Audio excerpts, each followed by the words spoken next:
Let's go Flyers. Let's go Flyers. Sabres. Sabres gonna beat that ass. First time since 2008. Insane, dude. What a fucking Stanley Cup playoff so far. It's been crazy. I thought, first of all, okay, the Flyers even having a 3.8% chance of making the playoffs after the All-Star break, and they make it. Unbelievable story. What a turnaround. They are performing way above where anyone thought they would at this point in time. But for them to make it and then have a 3-0 lead against the fucking Penguins, and then I'm watching them, they're like, oh, we got this in the bag. And they just became a different team, and they start blowing it. And I was like, holy shit, I don't know if they're going to win this fucking series. I think they're going to absolutely blow it because they're a young team, and they're going up against the experienced Crosby and Malkin. And I'm like, oh shit. But they close it out in the end. Thank the Lord. And now they have to play the Hurricanes, which is terrifying. And every single freaking game the Flyers have had against the Hurricanes this year has gone to overtime. They're pretty evenly matched. And you now know what's crazy? I don't hate the Flyers like I do the Eagles. I actually like the Flyers a good bit because I played fantasy hockey years ago. And the guy that took me to the hockey championship, I lost. But it was my boy Scott Hartnell. He reminds me of myself. Scott Hartnell, the Southern redneck. He looks like fucking if Billy Ray Cyrus got on skates. That's what with that guy used to look like. Yeah, dude, with red hair. I love Scotty Hartnell. Because we have a guy now on the Flyers, Owen Tippett, who is an absolute beast.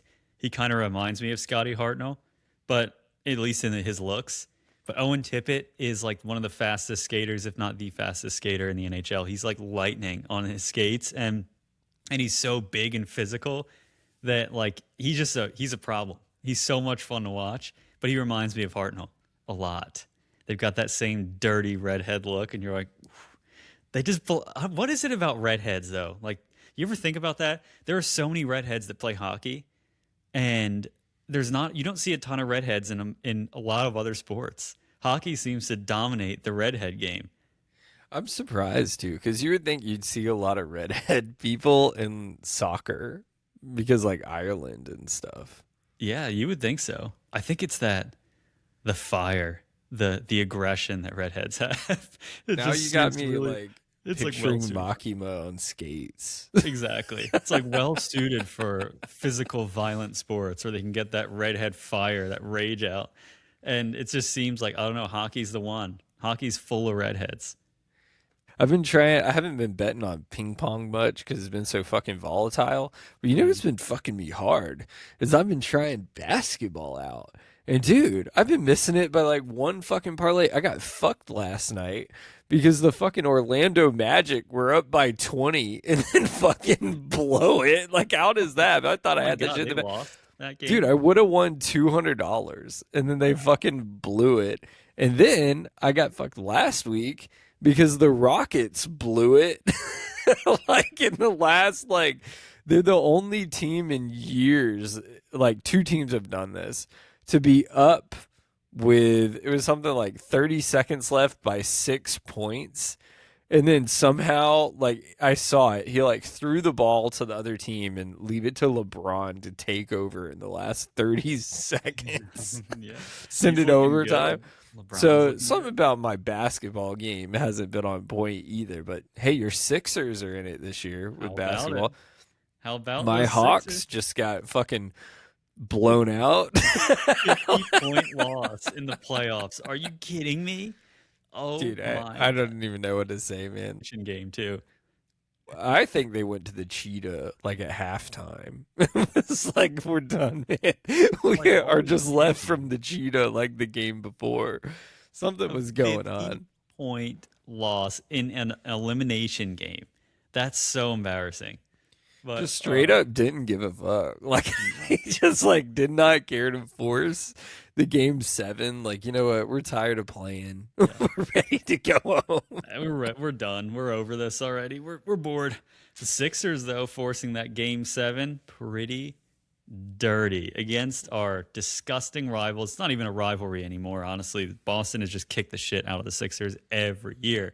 I honestly can't think of a single playoff series in my lifetime that I've seen where the Sixers have beat Boston in the playoffs. So The Boston's are like, what's crazy though is Boston's just, and I know they're good at all sports. Like, trust me, like I know they're a sports town, but specifically basketball, Boston is like a basketball fucking town. Like the Celtics have like, they're literally a dynasty that's been there for fucking their years. history. Yeah. I think Game 7 is tomorrow, but or it could be tonight. I don't. It could be I tonight. think it's tonight. The only reason I 'Cause I- know is because I was getting some Mhm. betting updates. Normally they don't do that when like the Flyers and the Sixers have been playing on opposite nights, so fans can watch both. But this one is crazy though. To force a Game 7 and to do it that convincingly, they beat them by 20 in Yeah, that they game. play at 7:30 tonight, so you might Shit, want to dude. set your They play at 7:30. The Flyers clock. play at 7 I don't know why they're doing that, but they are. because I think the So Flyers are playing in Carolina, so because of their record, so it's not going to be too. They wouldn't do it if it was if the Flyers were at home. They wouldn't have done that.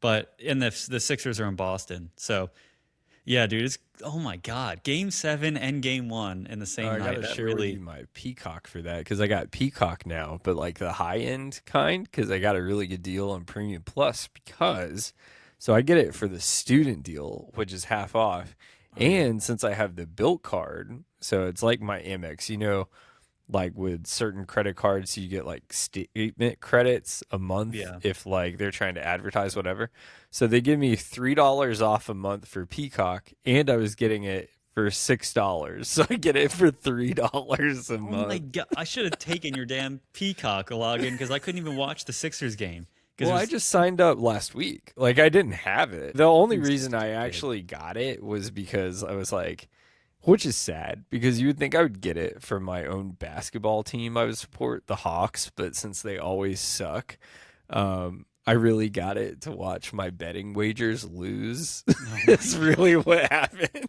You're I got to at unbelievable. least clap for the TV because it makes me feel like they're going to play better knowing that Corn is there cheering Oh for yes, them. they can feel that corn energy coming through the TV. And I, the I savage part is half the time I just bet against my own fucking team because I know they're gonna smart. lose.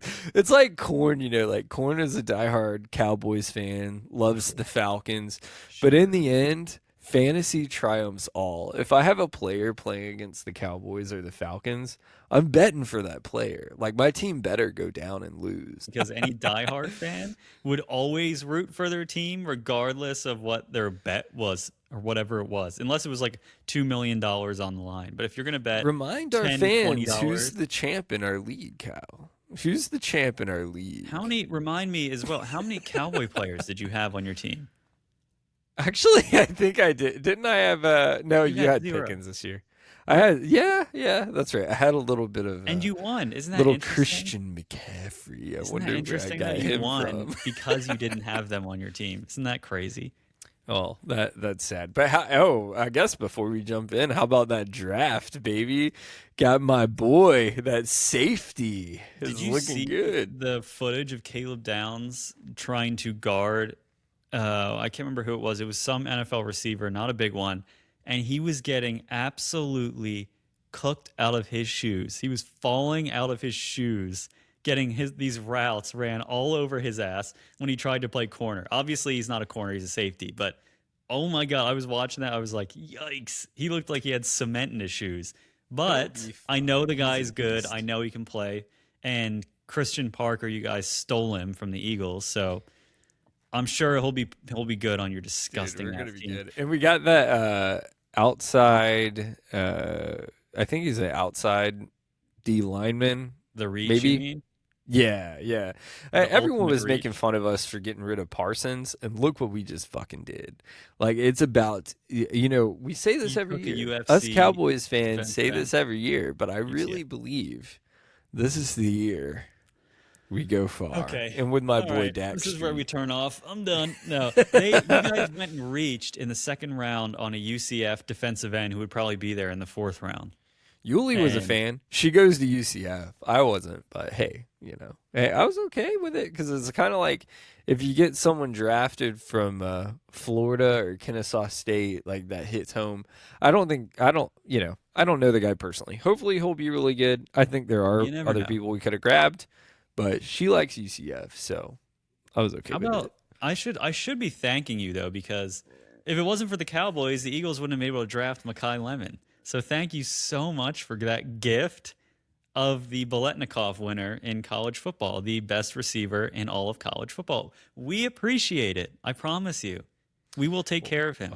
Well, we had to let some slide because we got my boy Mr. CD's nuts coming at you How this I mean, season. imagine though, because Pickens finally signed the tender, but you know damn well that dude is not going to play more than half the games because he's just going to quit halfway through each game. I think we And franchised him, didn't we? you franchise tagged him, Yeah. and he's not happy about it, but he signed it. Doesn't mean he's not going to get traded though. He could still get traded because he does.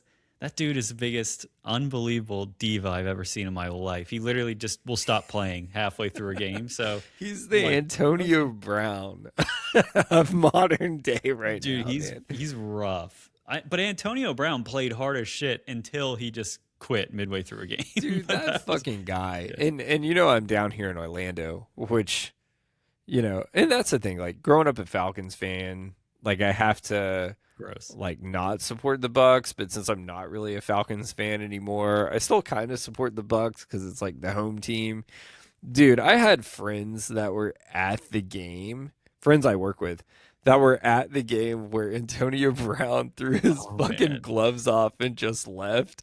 I his have whole never jersey. seen fans more pissed. Me, I didn't really care because I'm kind of like neutral in that situation. But they were like, dude, what the fuck? This is so fucked up. I was like, Yeah, dude, you hired a guy that was a head case. What did you think you were gonna get, man? CTE is a hell of a thing. Yeah, I don't know, man. He went wide. That was one of the most unbelievable sights at a football game I think anybody has ever seen. I've never Just seen a player do that. left. Took his helmet off, threw it, took his pads off and his jersey, threw those, threw his gloves, and just went like, peace out. He It's just just left the so. stadium. Here's the thing. I understand if you don't get along with the coach or whatever, but at the same time, that's really for a sports team. It's one thing if you're at some regular job, that's like a public or private institution. Like you're supposed to be representing that town or that state. Like that's so disrespectful for the community. It's one thing if like you're at practice or it's off season. Bro, in the middle of the fucking game, you're just like, fuck you guys. I am That's literally, out. but like you work at any employer, anything, any company, it doesn't matter what it is, public, private, sports team.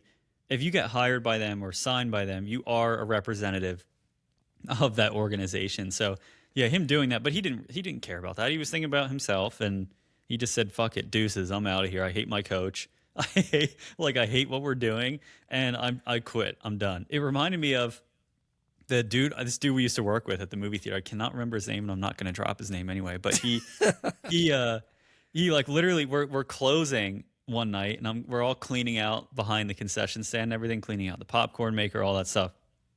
And he looks at me. He's like, "I'm just going to take a break. Be back like 1 second." I'm like, "All right," like thinking he's just going to go to the bathroom. Dude just like puts the towel down, and I watch him walk away down the hallway. He takes his shirt off from the theater, throws it in a trash can, and just walks straight out the door and never came back.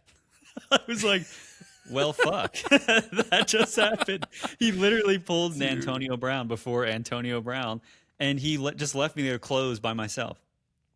And I dude, was like, that's okay. so fucked up. Yeah, so like I think one of our managers came back out and they're like, "Where is so and so?" And I was like, "Pretty sure he just quit."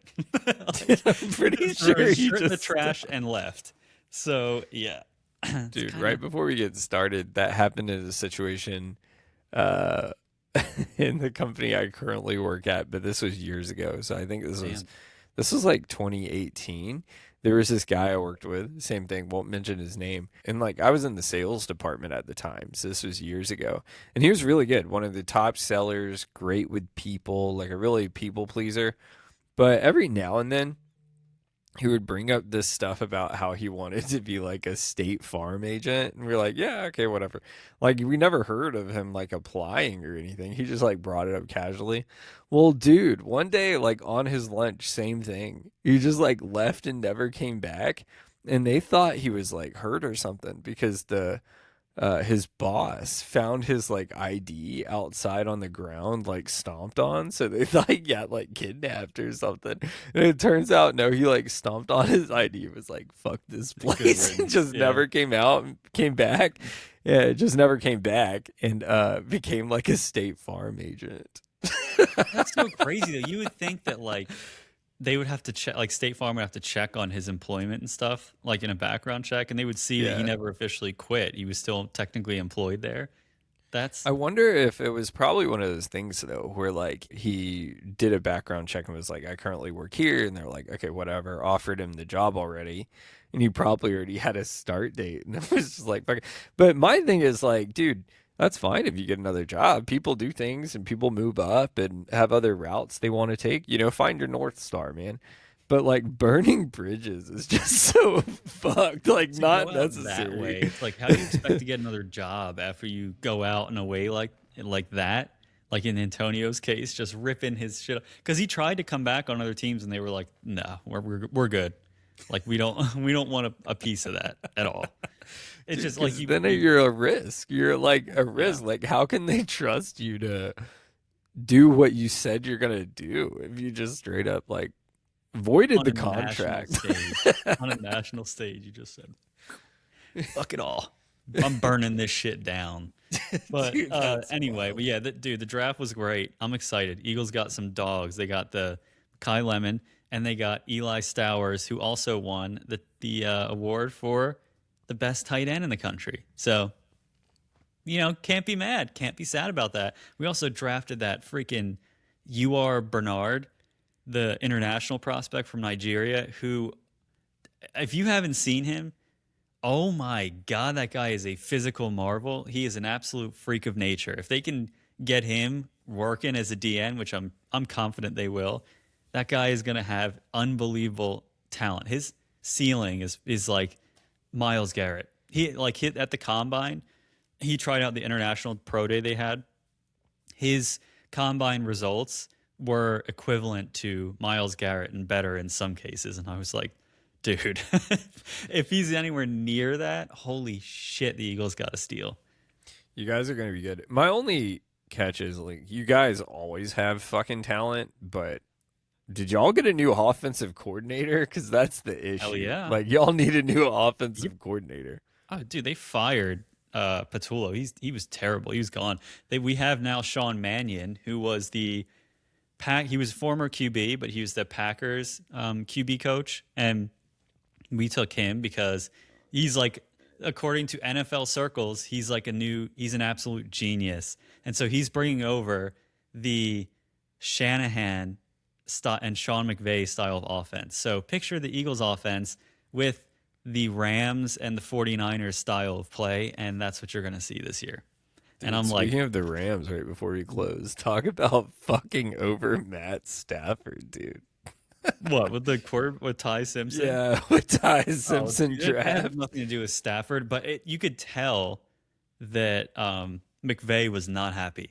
He was pissed when they made that. He's like, "What the fuck?" Because he's like, when Ty Simpson on that call, it's now famous, so it's all over the internet. And he's like, "Oh, let's go make history, coach." And McVay's like, "Yeah, yeah, no, yeah, yeah," like not excited at all. Like, "Yeah, we're gonna make history, buddy." It sounded like I didn't want to pick you, and my idiot GM and everyone said we're gonna get him here when they could have waited. He would have been there probably third round, fourth round, maybe.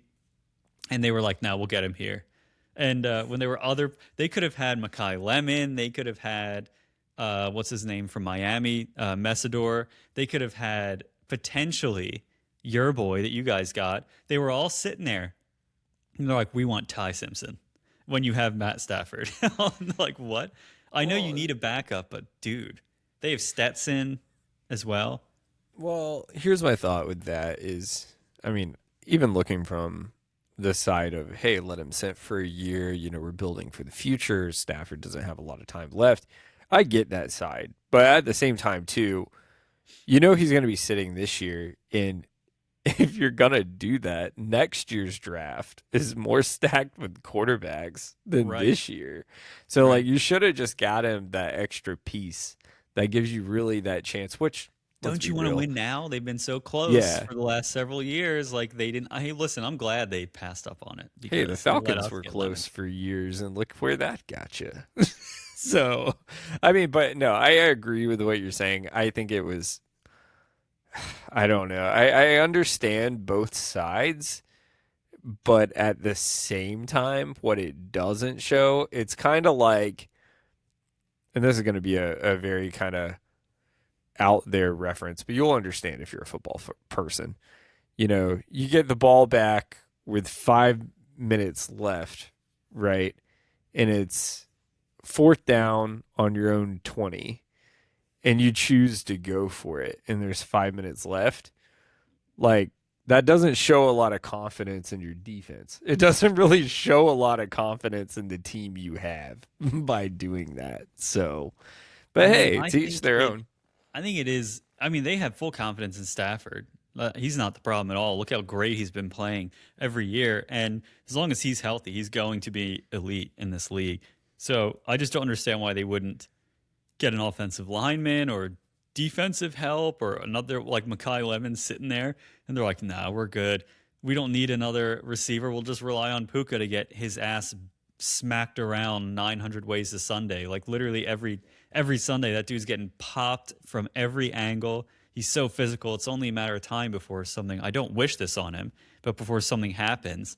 So it's just a massive reach. Ty Simpson was going to be there in the third round at least, fourth round maybe. Like he was probably the best quarterback maybe available on paper according to all the analysts, but that's just such a reach.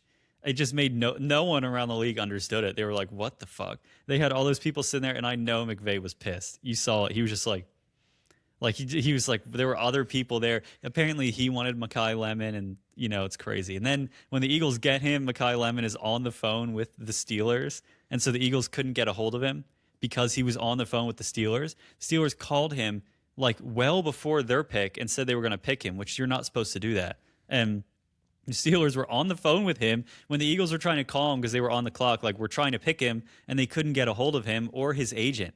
And they were like, "What the fuck?" Like Howie Roseman he said, "I was in a dark place because they couldn't get a hold of him." He's like, "I want to hear his voice because they worry like something could happen to them."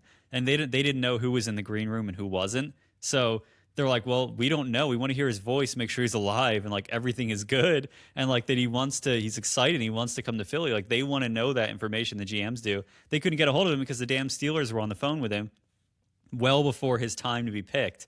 And so it was just a chaotic situation, but like it was a draft filled with wild reaches and hot mic moments because when the Cowboys picked, I don't know if you heard this one with Saban. Saban was like, "That's a reach." When the Cowboys picked the UCF guy, he was like, Yeah, I "That's a remember. reach." He got caught Yeah. on a hot mic, and it was so good. I was like, "Oh yeah!" And of course, it's the Cowboys. Love it. We'll see what happens, man. I don't know. Every year is Good sad. time. At least the Sabres are in it, but Yeah. we always, the only answer is to blow it up sometimes, and that's what we're gonna do today. We're gonna blow it up. Reze Part 2, baby. In the words of Reze, boom. Enjoy this recap of Chainsaw Man Reze Part 2. Chainsaw Man Reze Arc Part 2. The shark fiend is running down the cliff with Denji talking to himself. I knew it! She's the bomb devil! Reze reaches for a choker collar and pulls the clip out with 2 fingers, eyes glowing and looking at the two, spiral down the mountain. Boom! Exploding wires from around her body make gloves and an apron of dynamite that overlays her black dress. Her skull transforms into a torpedo. Reze looks at the two escaping and dives at them. With one massive explosion, she collides with the two, separating them. Exploding from her feet, Reze turns and kicks the two backwards, sending them spiraling down the highway. The shark fiend rears back, growls, and changes his head into a full great white. Attacking Reze, he launches midair. Reze places one hand on his triangle head, and he explodes. Screaming in pain, the shark fiend collapses but regenerates. 3 private devil hunters corner Reze on the highway and park their car. Oh, civilian devil hunters! Reze snaps her fingers, and a yellow flash lights the night sky. A torpedo launches at the 3 and incinerates them all. Aki continues to train with the public safety hunters back at the division. The Angel Devil criticizes Aki for him not letting the new ones know that he will most likely die before he is promoted. You're such a lucky mortal. I wish the one dying was me instead. As long as I'm alive, I have to work. If I was dead, I could relax. Do your new partner a favor, the future devil, and ask when you're gonna die. I'm not doing that. Aki gets called immediately. Denji is brought back by the shark fiend. Denji has bled out. Who did this to Denji? Bomb! Bomb! She works for the gun devil! She's so strong! Aki stands speechless. How do you know she's working with the gun devil? Answer me. I could kill you right here and no one will blink an eye. If I say I'm extra dead, I made a promise to Lady Makima. Makima? Look out! Bomb is here! Reze slowly walks towards the public safety base. Nomo, Aki's new recruit, steps in front. Evening. Miss, I'm afraid you're gonna have to turn around. This is for devil hunters in Division 2 only. Reze changes back to her human form. Excuse me, sir, but I'm in trouble. I need a big, strong man to help.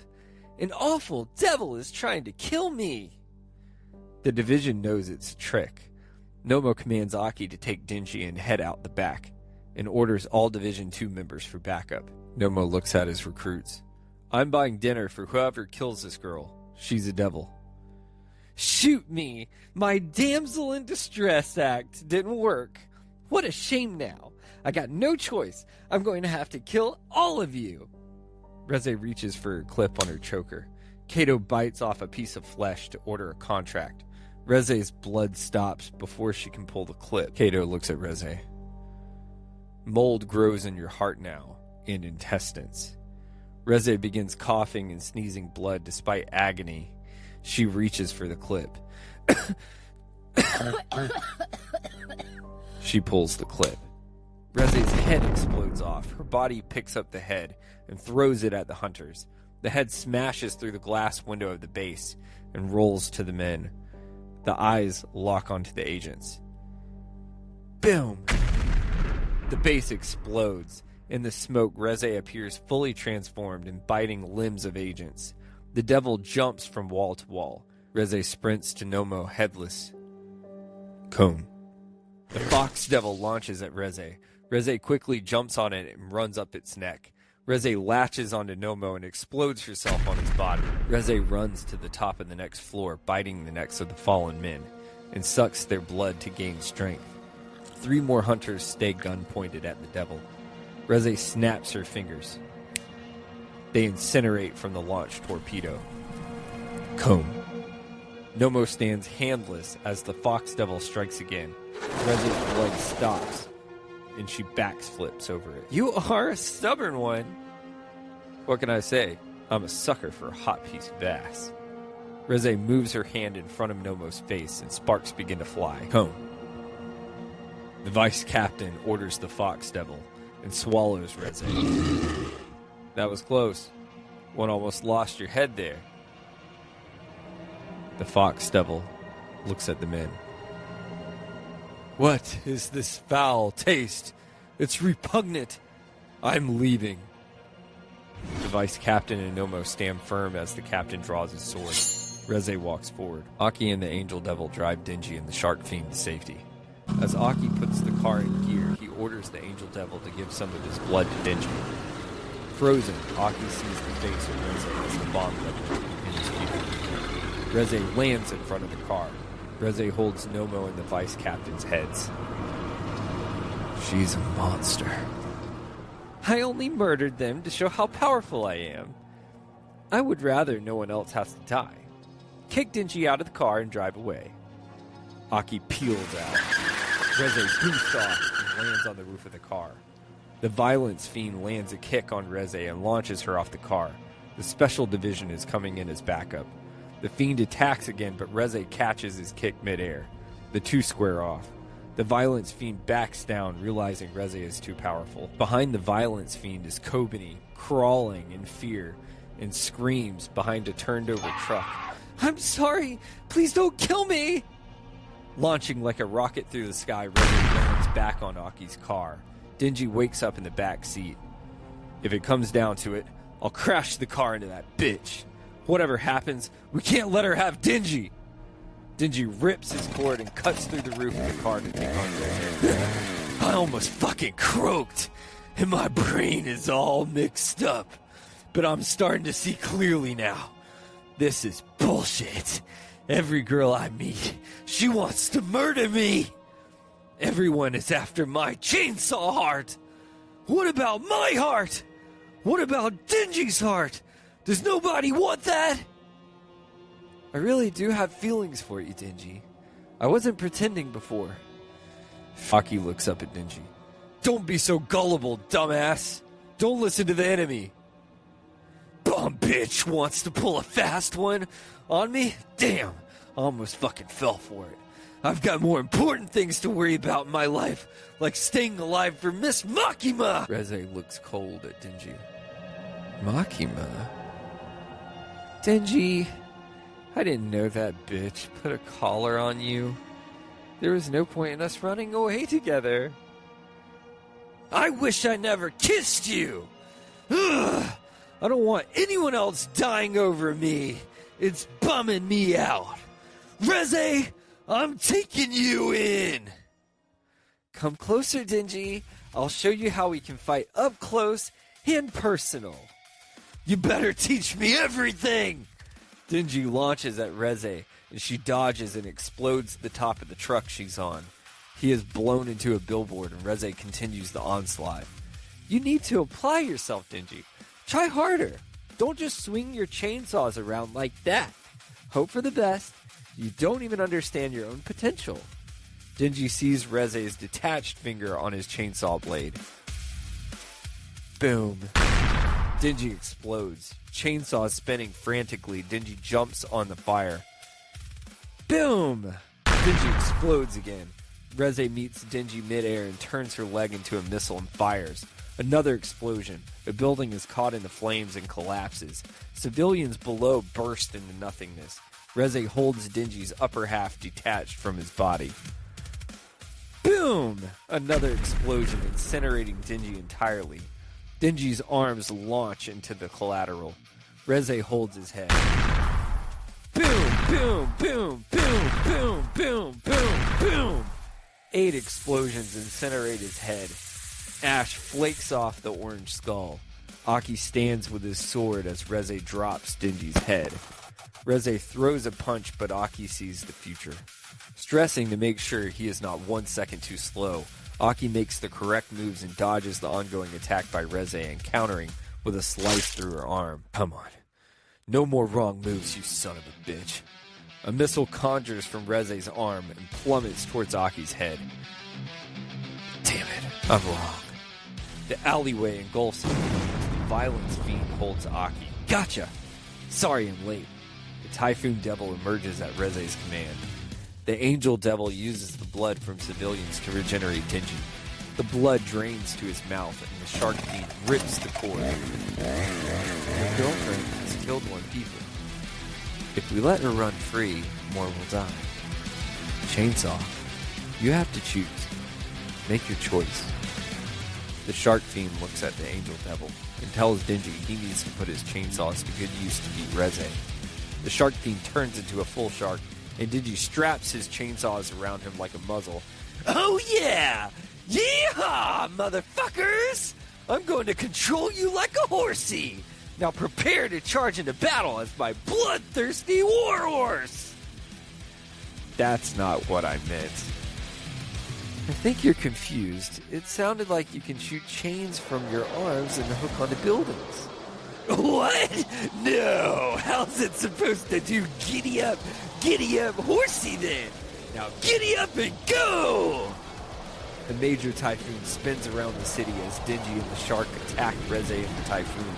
Reze unleashes a continuous round of missiles as Denji crawls across buildings towards her and the shark. Reze snaps her fingers and missiles rocket at Denji. The Denji swings downward and cuts through Reze's leg.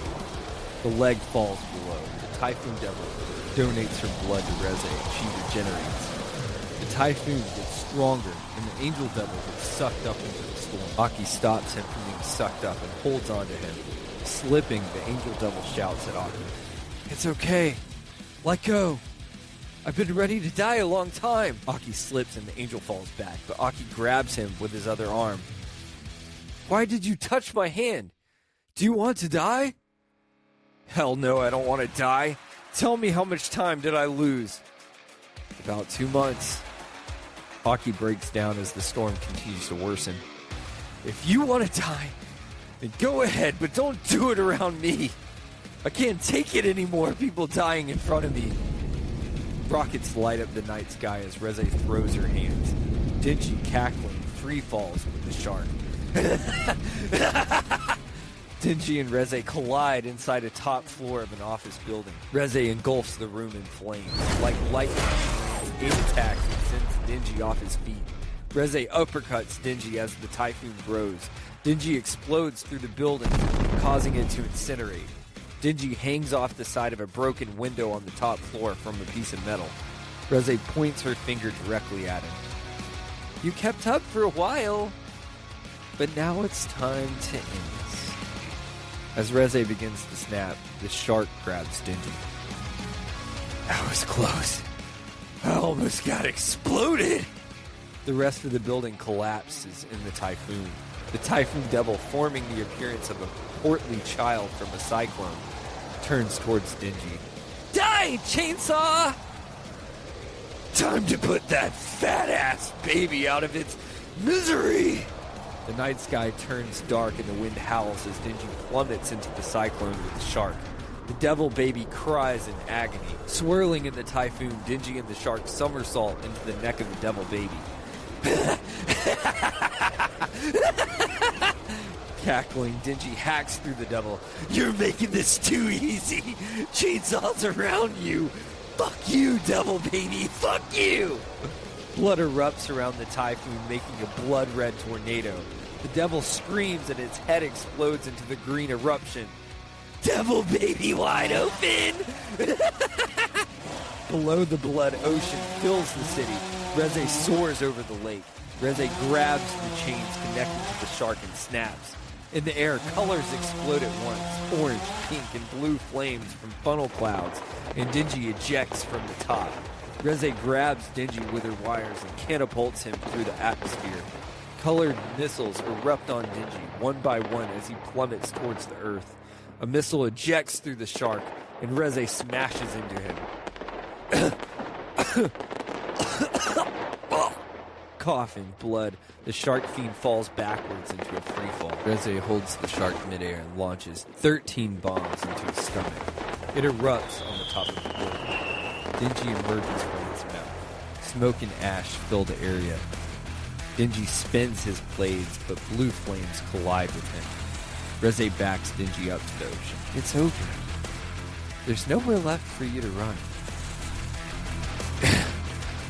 "You sure about that? Maybe you shouldn't have taught me how to swim!" In a face-off, Denji rips his braid and Reze snaps her fingers. A blue missile launches at Denji, catching his arm. He dodges the missile. Chains connect Denji's arms. He throws them around Reze.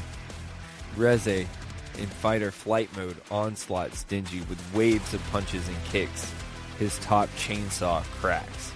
Before she can get off another attack, Denji wraps them together and plunges them into the water. "So smartass! You think you can still explode when you're wet?" Denji and Reze in devil form sink to the bottom of the ocean in flashbacks of the time Reze spent teaching him to swim. On the bottom of the ocean, Reze lays flat, wrapped around Denji. Reze wakes up next to Denji and Beam, the shark fiend, in human form on the beach. "I don't know why.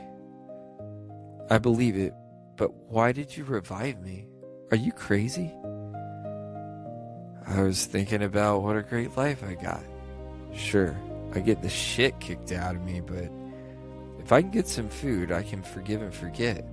But if I rushed, you would get handed over to public safety. I'd feel like I had a fishbone in the back of my throat. Would you still stay? Would you say that if I tried to kill you right now? Reze stands up and stares at Denji cold. Getting done in by a hot girl seems like a pretty cool way to go out. You idiot. After all this, you actually think I'm hiding new feelings for you? Every time I touched you or smiled, it was a lie. All part of my performance. I even trained myself to blush. Despite that, I still failed. I let too much time slip by before I fought you. I'm running away now. See ya. Denji stares dumbfounded on the beach. Denji begins to chase Reze. Want to run away together? Reze stops. I can watch your back, and you have a better chance at escaping. I've killed many, many people with my crimes, Denji. If you were to let me get away, you would be complicit with every last one of my murders. Do you understand? Look, I know I shouldn't, but I still like you, I do. I guess that's one of the downsides of having a heart. You can't tell yourself what a lie is, but some of it was real, like that swimming lesson. Reze runs back to Denji with open arms and holds him. Reze reaches up to kiss him and paralyzes him. You poor, naive boy. You never learn. Reze, in a bloody shirt and underwear, walks barefoot away from Denji on the beach. Reze! Don't go! Wait, don't go! I'll wait here for you at the cafe. I'll be there for lunch. You better come. Beam, please wake up. My arms aren't working. You gotta rev my engine, Beam! Denji passes out. Denji gets ready for work and tells Meowie bye as he closes the door to his apartment. Kishibe and his agents clean up the dead bodies of the civilians in the city. There is this story that mothers in the Soviet Union tell their children when they want to scare them. It's about a secret room in an old ammunition storehouse. One that's full of orphan children. The kids living there are locked away and never see a silver sunlight.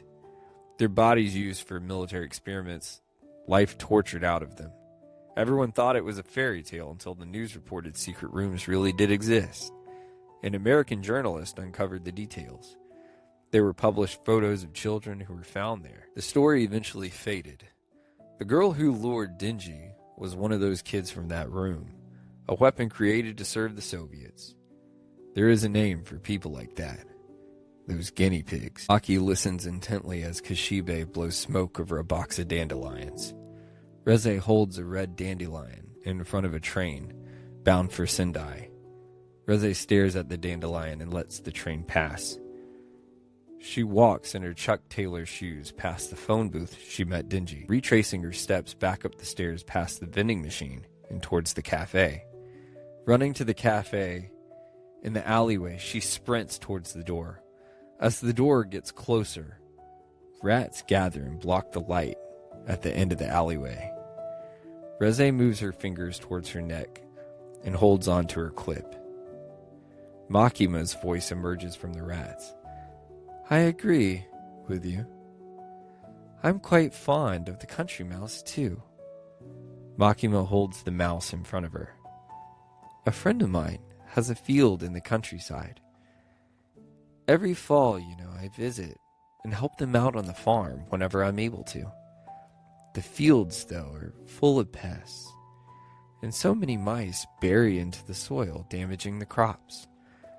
You have to exterminate all of them before the ground gets covered in the snow. So we dig up the earth and send the dogs in to kill the rodents hiding underneath the surface. I'm not sure why, but when I watch it, that sort of thing, I get a strange feeling of comfort. Makima stares at Reze with her swirling yellow-red eyes. Reze begins to pull the clip. A light spear from above severs off the right arm and sticks into the ground. Reze bleeds out and gags blood.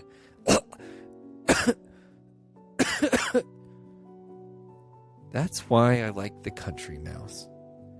Reze teleports with a knife behind Makima. Another light spear penetrates her from the back through her chest. Reze falls over and collapses, the spear still protruding from her chest. The angel devil stands on the roof looking at Reze and Makima below, spear in hand. The sun shining bright above, blood drains from Reze's mouth and nose as she reaches, with her remaining right arm for the clip. Makima slowly grabs her hand and stops her. Reze's green eyes go stale and her body turns stiff as Makima moves her into a hunched position, a blood puddle underneath her in the spear. Reze thinks to herself as she begins to fade.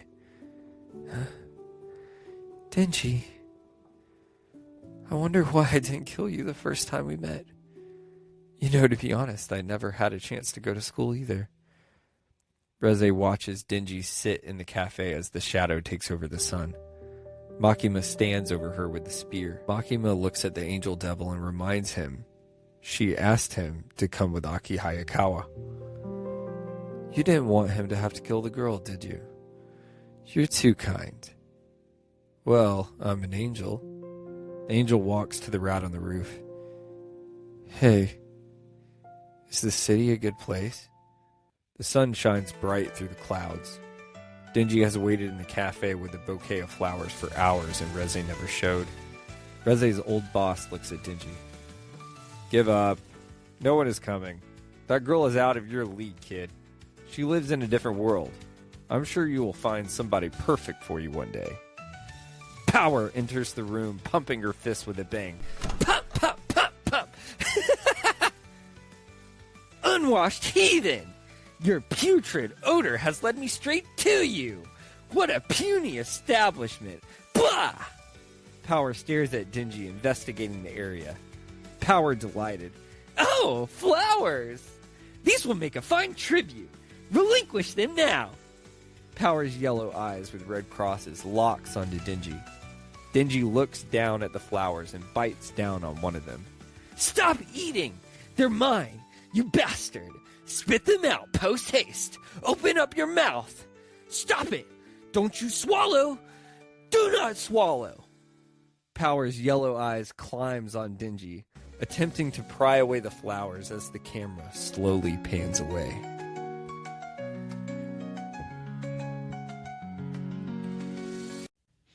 So part 2, man, this was sick. All action from beginning to end. A lot different than part 1, whereas part 1 was definitely, I call it the gooner part of the movie, but it definitely had some, a lot more deeper writing. This was just fucking badass from beginning to end. Before we go through and break it down, what'd you think of Reze and her fucking power, man? She had me shocked when the bomb devil appeared. Dude, she's, I mean, you know, not as powerful as the real dog, Makima, but she fucking holds her own, man. She's got, dude, she was kicking ass all through this thing.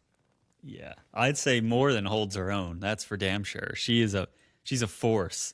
But it makes sense if she's the bomb devil. Everyone's terrified of fucking bombs, so she would have insane amounts of strength, and just her ability to like snap her fingers and like flick a little, like a burning ember ball or whatever it is, and blow the shit out of everything. You're like, dear God, man. And she has some of the coolest looking aesthetic, I would say, out of pretty much all of the devils. I think she has one of the most, like, you don't want to say attractive because, you know, gooners would enjoy that too much, but she has like the most aesthetic, just badass looking, you know, outfit, and like her body and everything like that, and how she turns and like her bomb head and stuff. It just looks so fucking cool.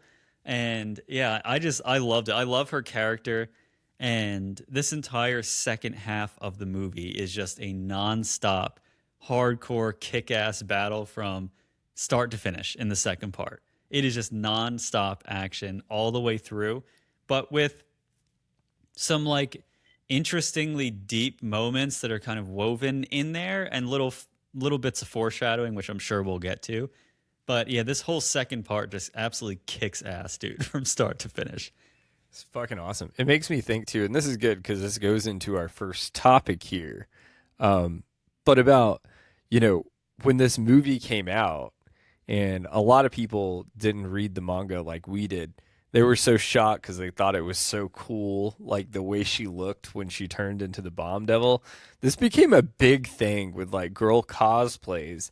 However, when they would show up, they basically wore like underwear, and, like on That's the basically bottom what, part yeah. with that grenade apron. And I don't know if you noticed this. I don't know if this was intentional. Maybe I was interpreting it wrong.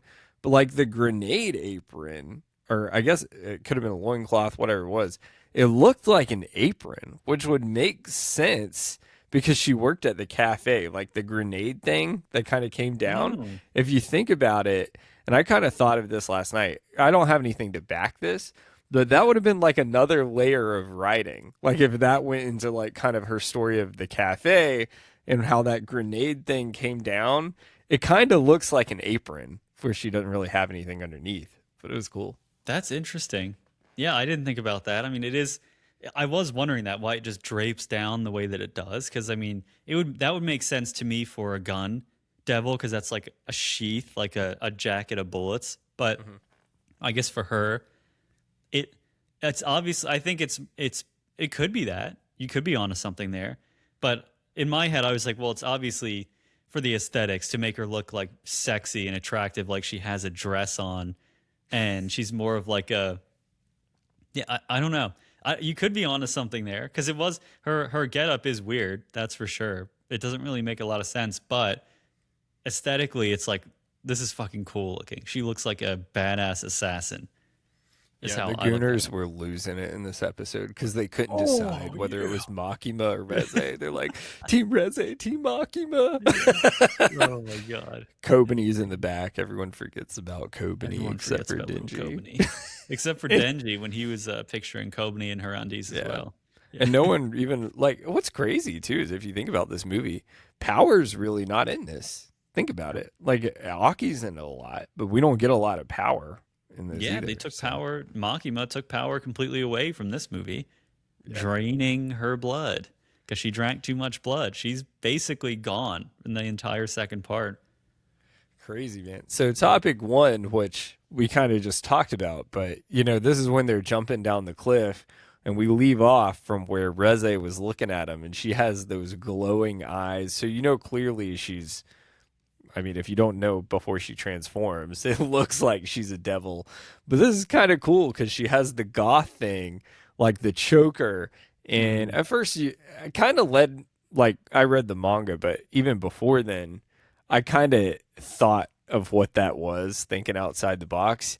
And yeah, when she pulls that clip, that is so fucking sick. When she transforms with the wires, she has that like torpedo head with the teeth. Yeah.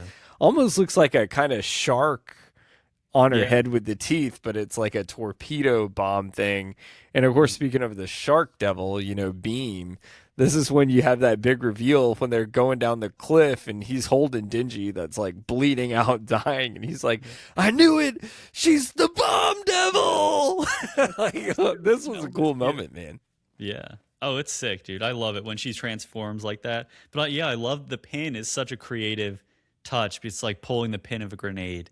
And so then she pulls that pin, then she blows up and becomes the full gun devil. And it's such a crazy Bomb devil. shot. A gun devil Bomb we devil, haven't seen excuse yet. me. And you see like that whole her whole like her blood and her muscles and everything like transforming into the wiring and it's like all connecting down her arms and stuff. And yeah, her torpedo head is wild. It just looks like the old school bombs you see from like old war footage. And she's got the teeth kind of like yeah, it looks like a shark, but also kind of like Chainsaw Man in a way with his mouth and the way that his head is. And like his teeth that he has inside of his chainsaw mouth, they're all nasty and like crazy looking and sharp and jagged. It does kind of remind me of that a little bit.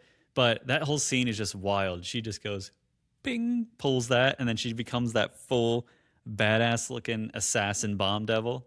Love it. And Beam making his appearance here and rescuing Denji. I fucking love Beam, dude. I really do. Beam is one of my favorite characters in this entire series, so I love it. I think it's so cool that he in that moment it's Beam who saves him. It's great because talk about full circle too, because Denji never really wanted him there. And Hmm. then, you know, there's a girl with red hair that is playing chess the whole time. Hmm. So, it was great. And this is the Reze show, man. Like, even when, we get this badass fight we'll get into eventually, yeah, yes, everything works out well. But, dude, like, we know how powerful Denji is. And on a one-on-one fight without thinking outside the box, this wasn't even close for a while. Like this wasn't even close for a while. Yeah. No, no, it really wasn't. I mean, she. That's what I'm saying. Like she more than holds her own. She dominates, and a lot of that is as we know, like in this Chainsaw Man is still and Denji is still like learning. He's still learning how to fight and to use his power. And so he's not really in his full form and his strongest form yet, but he's still formidable in his own right. But realistically speaking, a devil like the Bomb Devil, who's been around probably for a very long time, and Denji is still kind of new to his whole power, of course she's going to have a little bit of an edge there.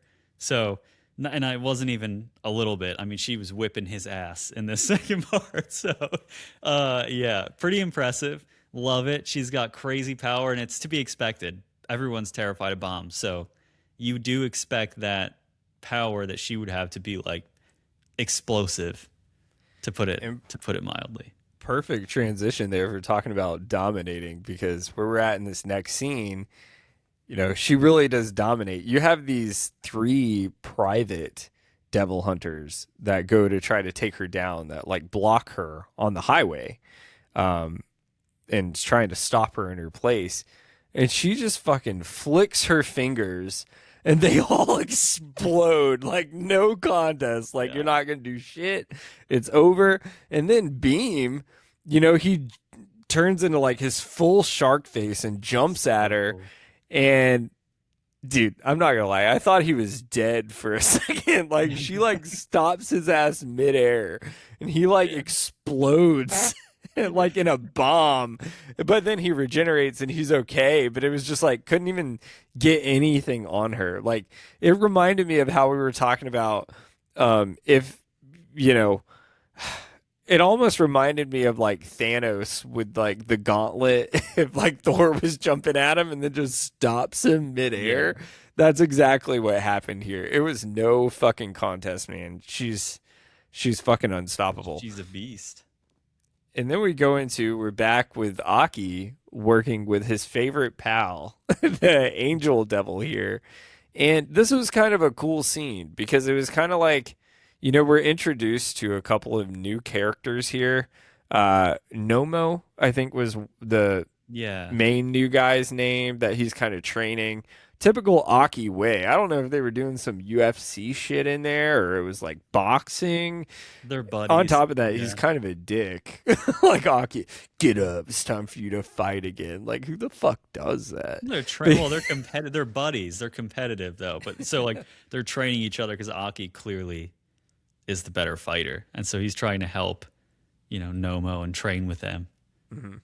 And so he's training Nomo, and at this time, so the Angel Devil is criticizing Aki for him not letting his friends know, because we know Aki's future, that he's most likely going to die before his friend is promoted to captain. And this is kind of a cool moment because him and Nomo, you kind of notice they're getting pretty close here, which is ironic in a way because Aki tends to not really get close to anybody. And now we've seen he's started to get close more to Denji and Power after living with them, even though he doesn't really get along with them. And now he kind of is developing this thing with Nomo. And it's interesting the Angel Devil's perspective because I guess because he's a devil, Maybe he has a different perspective on life than humans do, but he tells him, he says, "You're such a lucky mortal. I wish the one dying was me instead. As long as I'm alive, I have to work. I was dead. I could have relaxed. Do your new partner a favor and ask the future devil when I'm gonna die." Like, what the fuck? Maybe that's because he's like immortal. And of course, Aki says, "I'm not doing that." What's your thoughts? It's an interesting take because it almost makes you think because he's so powerful and no one's been able to kill him. Like he's just ready to for everything to be over. He's been through misery so long in his life. Whereas contradicting that, if you look at Aki and the Devil Hunter humans, they almost live for the misery. Like they want the misery. They enjoy the misery loves company, man. That's what's going on here to achieve their goals. So it's a very interesting dynamic. However, clearly the angel devil, just based on what Makima said, if he took on Aki one on one, it'd be no contest. So it's a very interesting dynamic, those two. What are your thoughts on kind of what happened in this scene? Yeah, so it's interesting because Aki's friend Nomo, like they're clearly friends. They've known each other, and so in that moment, Nomo's like, "Oh, when I become vice captain, I'm going to promote you to like the head of special division or something like that, or whatever he's going to bring him." He's like, "You better be there," and Aki's like, "Yeah, you got it." Like he pauses and hesitates, and he's like, "Yeah, you got it. Sure, I'll be there." And that's when the Angel Devil's like, "Why didn't you tell him? Like, why didn't you tell him you're gonna die soon?" And then Aki's like, "Damn devils can't keep their mouth shut." That kind of thing. He's like, "But what do I think about that? I mean, on the one hand, you kind of agree slightly with the Angel Devil of like, yeah, Aki normally tells the truth. He's like very forthcoming. He's straightforward. He's straight laced. But in that moment, like there's so much shit going on, all the devils and everything like that, and there's so much death and destruction. I think in Aki's mind, he's like, I'd rather spare them from like my friend from knowing I'm gonna die and like maybe help them stay positive and have keep the motivation going for them. Like he's excited about potentially becoming vice captain in the future. And Aki's not gonna ruin that by saying, I probably won't be there, I'll be dead. Like he wants to keep that the human spirit alive in these people because he knows the battle and everything that they have to go through that's going to be coming soon. So I think in that way, Aki makes the right choice not to say anything, even though it's his friend. I still feel like he feels like it's not necessary, I guess, to tell them at this point because if he tells them that, it's just going to depress them. They're going to lose maybe their motivation, and like then they're going to look at like Aki differently, maybe treat him differently, and Aki probably doesn't want that either. He wants to be treated the same, like the same type of person that he is now, and he doesn't want them to look at him, I guess, with pity and stuff in their eyes, like you're going to be dead soon. Oh my god, So I think that there's a part of him that feels like he's protecting their emotional spirit, and then the other part of it is protecting himself. So kind of in that scene, you're like, yeah, I can see where the angel devil's coming from, but it's an interesting scene, I guess, because the angel devil's like, I may look like an angel, but I'm still a devil inside. So like, why would the angel devil give a flying shit about Aki telling his friend or not in this moment, unless there was like a little part of him that was trying to maybe just understand people, understand humans more, and understand the decision making, which is what I do think is probably what was going on there a little bit. But I think the angel devil has just been like the willingness to die and not wanting to be alive anymore. We talked about this in part one, that the angel devil is just super lazy and wants to die because he feels like he doesn't have like his purpose is not well understood even to himself because he's a walking contradiction as an angel and a devil, and humans want to look at him as the angel but he acts like a devil. So like they see the vision of him, they think he's going to be kind and like help with human suffering, but he's not. He'd rather humans suffer, is what he says. So it's a really interesting moment where he actually starts to give a shit a little bit, and he starts wondering, like, why do you feel this way? Like, I would love to be the one to die. I would love to tell people that because my existence is suffering. So it's a very unique scene in that way. We were kind of seeing a slight turn of where maybe the angel devil is starting to actually take interest in humans and maybe learn about why they do what they do. Because I think the Angel Devil probably caught on to why Aki didn't say anything, but he wanted to hear it from his own mouth to kind of like learn. He's kind of learning about humanity in this one small scene. That's what I see. Yeah, no, I agree with you. It's Mhm. and we kind of see like towards the end of this, like he kind of almost comes full circle in a Mhm. way, how he's starting to be more humanized. But, interrupting this massive scene here, we have this badass fucking crazy action scene that's about to come up where Reze invades public safety. And from the outside, it's interesting because she's transformed back into her human form here. And, she's trying to uh, trick, the new recruits, really, the devil hunters inside that aren't like Aki or the vice captain that we'll see in a bit, or even Nomo, really. And she's like, I need a big, strong man to help me. And they kind of recognize instantly because Beam gets there with Denji bleeding out in his arms. And Beam reveals right before she gets there that the bomb devil is coming and tells Aki this and tells Aki that she's working with the gun devil. And he's like, how do you know that? And he says, this is a big moment here because it's a promise he made to Makima. And if he tells them, he'll be even deader than he is now. So holy shit, she's been playing fucking chess this entire time. And even Aki's like, Makima. And before he was telling telling Beam, he was like, if you don't tell me, I will kill you right here, and not one of us will blink an eye. Which is really intimidating. But the minute he says Makima, Aki shuts the fuck up. And it's just like, oh. What Like, what do you oh think shit. of this? This is kind of a big moment here because this puts everything into perspective. Once again, she's a dog and she knows exactly what the fuck she's doing. Yeah, that was an insane reveal right there, and major foreshadowing for sure for what's to come later on in the series. But yeah, that was just like a. And what's funny is the first time I saw this movie, this was before I read anything of the manga. So I saw this movie in real time, was getting my reaction to it being the very first time I've seen any of this. And but now that I've read the series and finished it at this point, I now have a new perspective on this. So going back and rewatching this scene, I'm like, holy shit, I can't believe he dropped that. And that was such a subtle thing that I totally didn't even think anything of it when I first saw it. But knowing what I know now, you're like, damn, that is a massive little piece of foreshadowing in there.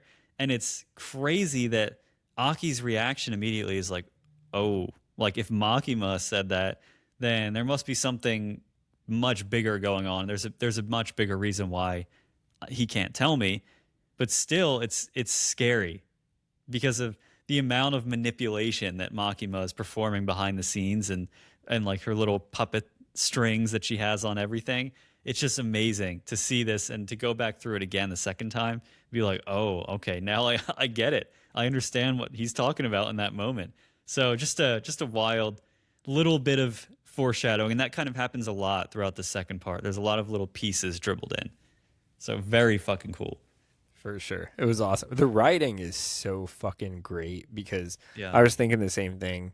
I remember even when I watched it, I knew what it meant by that, but they're so small that it comes up as almost like Easter eggs, but Yeah. it's like it was intentionally put there for later on. So it was great. Yeah, But there's then we some of have, these are, sorry, some of these are like really small, really short mhm, to the point where you're like, oh, that's nothing. You just shrug it off. But then when you learn more information about the story, you're like, oh, that was actually something so much bigger than it seemed. And that's what makes the show so special and the story so special. Is all the, like the really finer details that just bring everything together. for sure. And here we go back. The Gooners are loving this because Reze is there, and out of here comes, the we have Nomo, and then is it the vice captain that's next to him here? or just another No, it's just accomplice another recruit. The vice captain is there, but it's comes in not later. yet. He comes later. Yeah. Yeah. Well, this other recruit that's there, you know, he has this I guess it's a contract. It's really Yeah. interesting. But when he like starts the contract, Reze's intestines and insides get mold. This The was mold crazy. devil. I've never seen something like that before. Because usually, like a devil contract, it's like a monster or something. Now we got this like illness thing. That's crazy. What'd The you think mold about that devil. when that happened? Yeah, The mold mold devil. devil. That's a sneaky, dirty one because mold is a silent killer in so many ways. I mean, you have black mold that is completely toxic. You have all kinds of mold that we consume every single day, like peanuts, dude, or like the one of the biggest carriers for mold inside your body. And a lot of people struggle with like candida overgrowth and stuff that causes all kinds of inflammatory symptoms in your body. So to have the mold devil is that's kind of like a really dirty ass weapon to have. You could take someone out from the inside by infecting their entire body with just toxic mold. That's fucking crazy. But it did make me wonder, what exactly do you think their like sacrifices for the mold devil? What would that look like? I mean, I don't know if it would be something extreme or like a piece of their gut or like their intestines or something. It's something weird, but I was like, I wonder what they're actually sacrificing to use this power. That's a really good point. It made me think of when we were talking about if there was a Taco Bell devil a It long would time make ago. you have Like, explosive you'd be, diarrhea. dude, I'm surprised like Reze didn't have bad like Like food the poisoning or IBS whatever devil. the fuck, Yeah. dude. The But IBS devil. in this moment too, it really shows her pain tolerance because she's basically paralyzed. And then we get to see another feature of hers is she like rips her head off and She pulls the throws it. Yeah, yeah. pulls the clip and throws her head into the building through the glass. And everyone's just looking at it as it rolls. And her body's still standing there moving. So everyone's like, what the fuck is going on? And then you hear those words, boom, and bam, the whole fucking base explodes. Yeah. Holy shit, man. This is Yeah. insane. I don't think we've seen a devil before run around. I guess maybe we have. Like, have we seen devils like run around with their heads off and stuff? Even the Well, zombies, they're not devils, but they die no. when their I don't head's think you decapitated. haven't seen anyone up until this point dismember themselves purposefully and then use that dismembered part as a weapon. I don't think we've seen that. Because I was thinking maybe the katana did that a little bit, but he would take his hand off and then a blade would be underneath. So no, not him. So yeah, she's the first one I think that we've seen detaches a body part, specifically her fucking head, and throws it like a grenade. That is just crazy as shit. Dude, it was fucking awesome. And I Yeah. remember when I first read it, because I read the manga, when that happened, I was like, what the fuck? Like, is she like dead? And then that happened. I was like, holy, I was like, did she just do like a suicide bombing? And then, of course, we see, she regenerates, pulls it back together, and then she goes into the base, taking on these guys, kicking ass, going all the way up the stairs, killing them one by one, and is biting them, regenerating through their blood like a fucking vampire, Yeah. biting them on their neck. And she reminded me of something from the fucking Exorcist. She was like crawling up the walls and shit. It was fucking terrifying. That was some Yeah. crazy shit, man. Yeah, she is terrifying, honestly. I mean, but what's so interesting about her too is that her demeanor is very calm and like soothing when she's in that bomb devil state. Yet her power and the things that she does are so intensely devastating and terrifying. So it's an interesting contradiction in her like demeanor. But I feel like that's a common theme in a lot of anime villains and stories is that the villains tend to be really calm and like very creepy in the way they talk, but their actions are just brutal. So I like how they do that though, especially in this one. But yeah, one of the creepiest scenes was her just standing there in the hallway, just draining the blood from the neck of that one public safety guy, and you're like, "Holy fuck, she's a vampire!" Like Dude. that was crazy. It was so creepy in that moment. But yeah, she just like eviscerates everyone, and the way that it's interesting because like when she first becomes the bomb devil, she's clothed. But I felt like as the more she uses her power, the less clothing she has on her. Because I feel like there's something there. Like as she is using more and more of her power, you see that she loses more of her clothing. So like her underneath wrappings have disappeared at this point, and she's basically butt naked with just the apron on in front of her. So I'm like, is she using are those pieces of her uniform, are they like ammunition or like something to help her power is what I was thinking in my head, because you notice it as she goes through her clothing just disappears. I was thinking it incinerates or something, like it gets like it's incinerating in the ashes, maybe. I don't But know. at the same time, the Gooners were loving that. They were like, "Yeah, Take off yeah, that lose a apron. little more." They're like, she was standing there in that thong, and they were like, "Nice, Yeah, nice." real nice. That, but like I don't know if it's getting caught in flames, because like when you see her first change, it's literally her body. It's not like clothing, like typical clothing. It's It's like like fibers. wires. Hmm. Yeah, it's like the wires are woven into her body, like they become her muscle and her blood. So I'm like, when it's dissipating like that behind the apron, I'm like wondering if she's using some of that to like fuel her power, and then as she consumes it, it obviously she's like naked. I don't know, or it's just getting burned up when she's blowing up. I have no idea. But I did No, notice that's a that good as point. she gets deeper into fight, she gets more and more naked.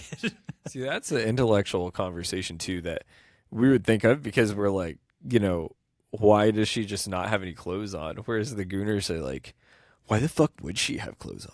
She Yeah. shouldn't have clothes on. Why It's even have like, that? like what the fuck? She should have no Anyways, clothes on. Take away that apron. dude, what's crazy is, not to jump off topic here, but it's about Reze. Like, you have I'm a figure collector, as you know, and like manga collector, because I like to put them next to the books, so it like kind of shows it off. Well, you have like some cool ones of like Reze and Makima, of like them changing, and it shows them in a cool stance.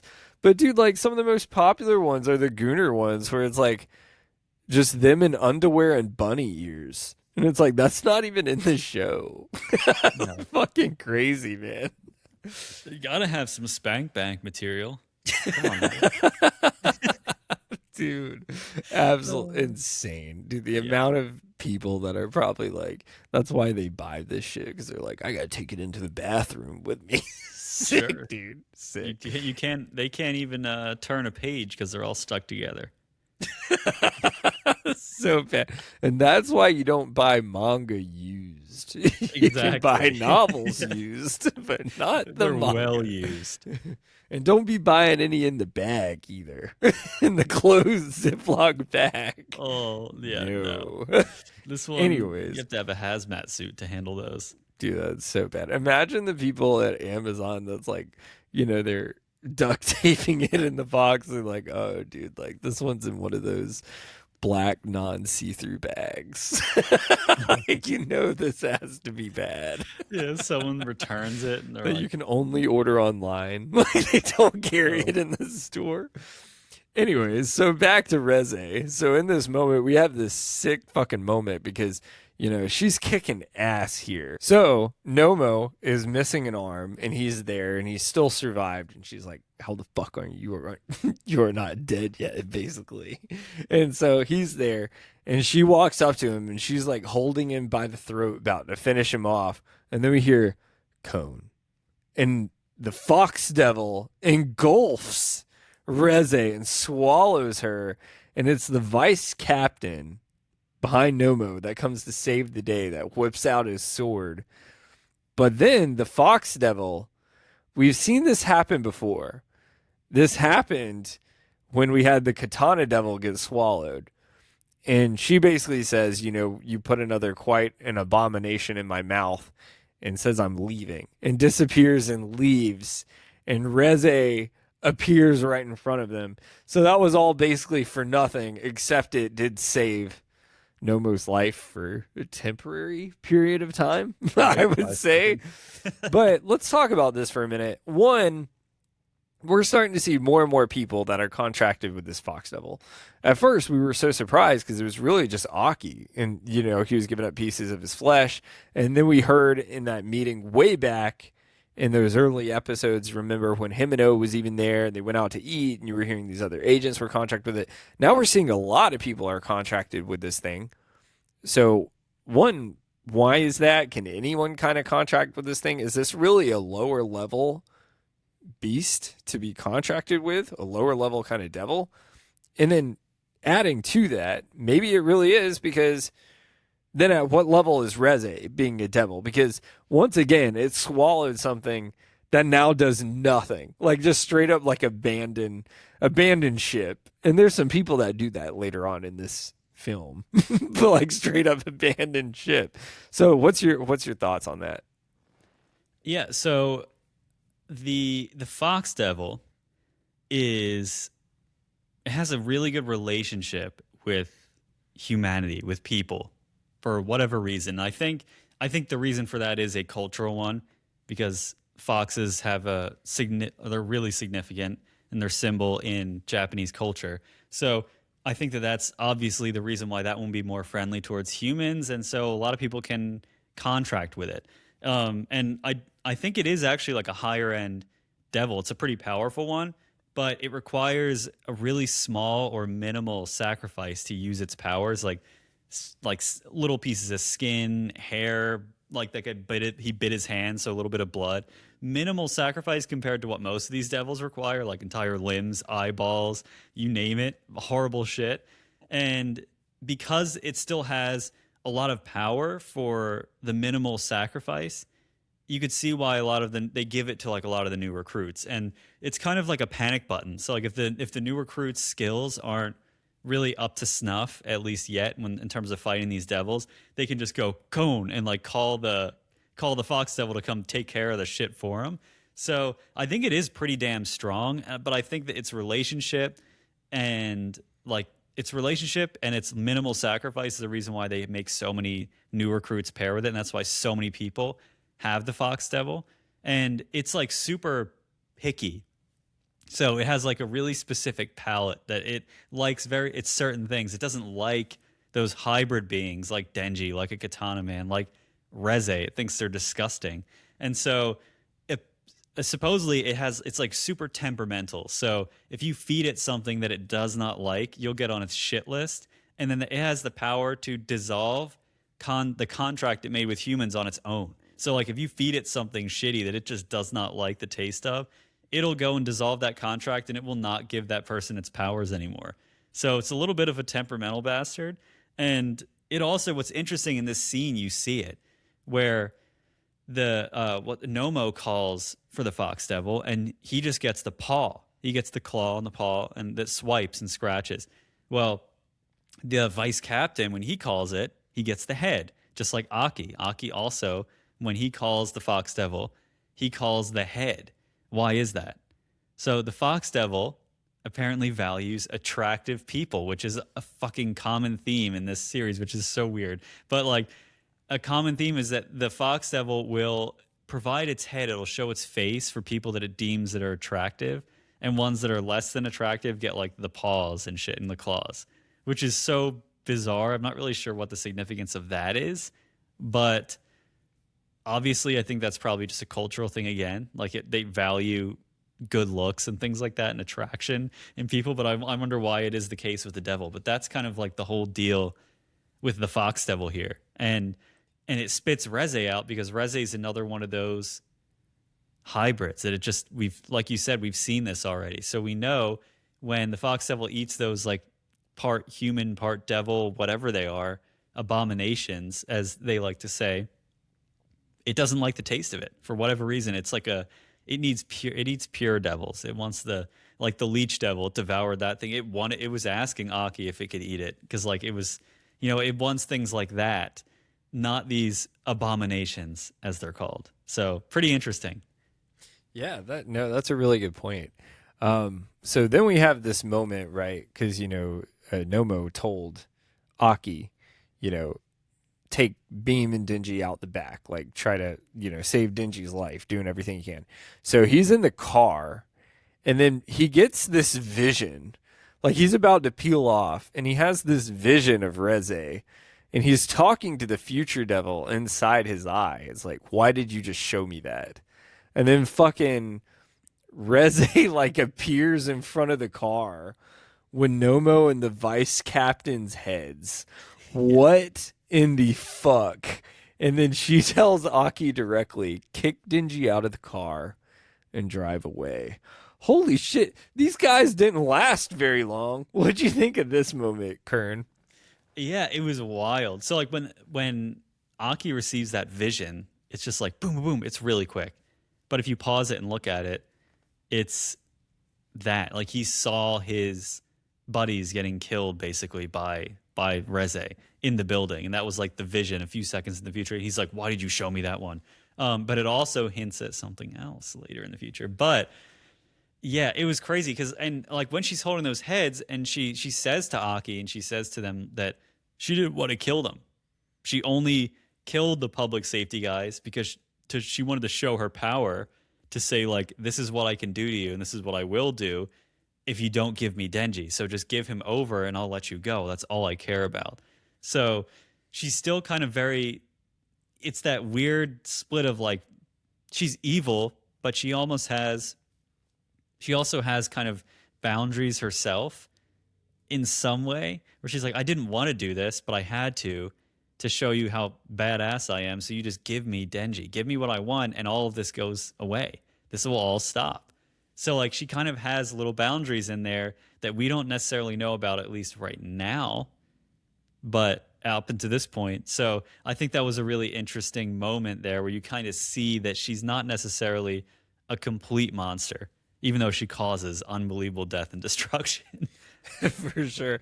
And that's a good point because it kind of transitions to what happens in a minute. So the angel devil, Aki commands the angel devil to give Denji some of his blood so he can recover. And so he does. And then, of course, they rip Denji's cord after he drinks the blood. He transforms. He cuts himself out of the roof of the car. And, Reze is on this other, like, truck vehicle thing in front of him.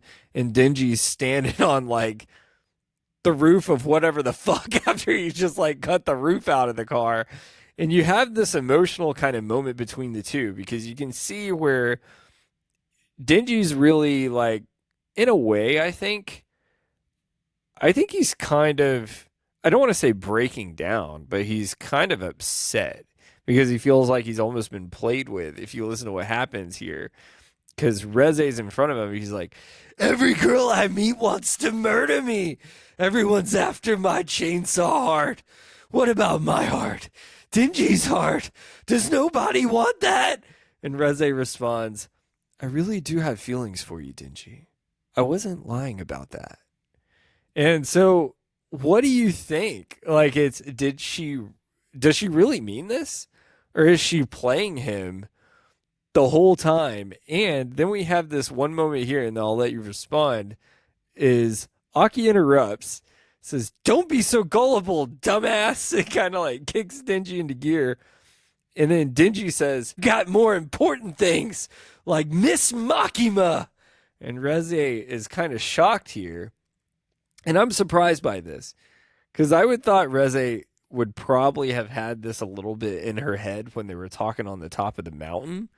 And she says, Makima?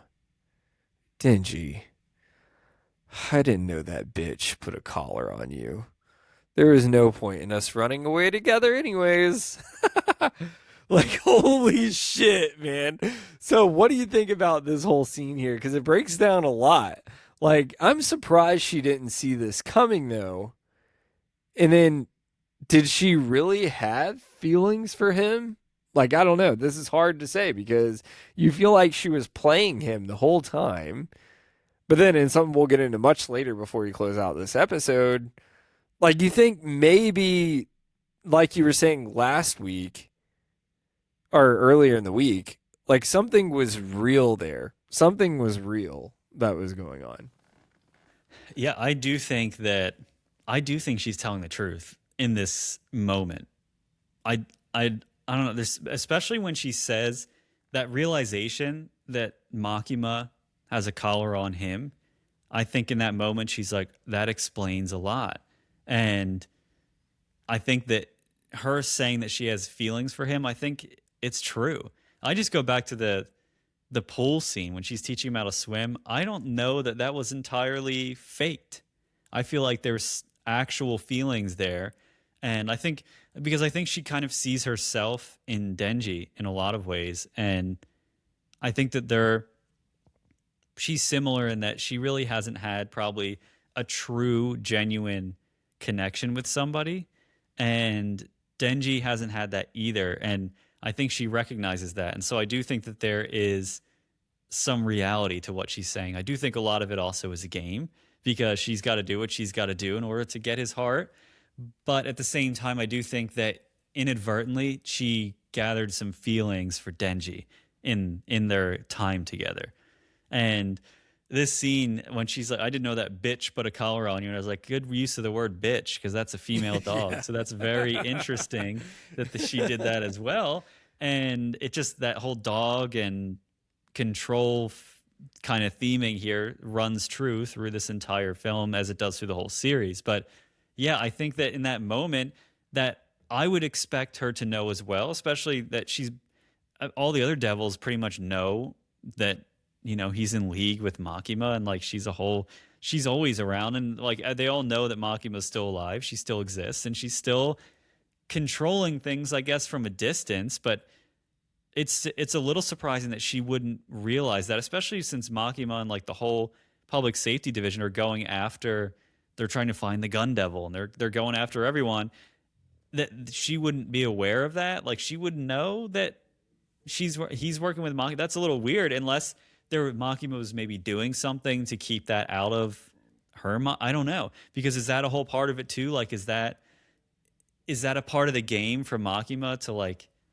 keep certain things away from certain people to let people meet and have certain events happen because it serves a greater purpose towards the end goal? Like I don't know. That could be a possibility too that she was blocking that knowledge from Reze. I don't know.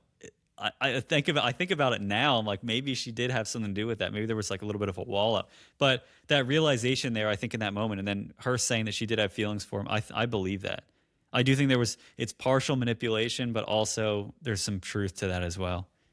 Yeah, I agree with you. It makes me wonder though, do you think Reze just kind of came on the scene and was there and then Makima was thinking, oh shit, now I got to make a plan for this, which is where all this stuff came in of, hey, I'm going to pair you with Beam, let me take away power, all this kind of stuff, right? Or was it, hey, I know she's there and we're going to encounter her at some point, and I cannot risk you getting emotionally attached here and fucking up my shit. So I'm going to take care of this now.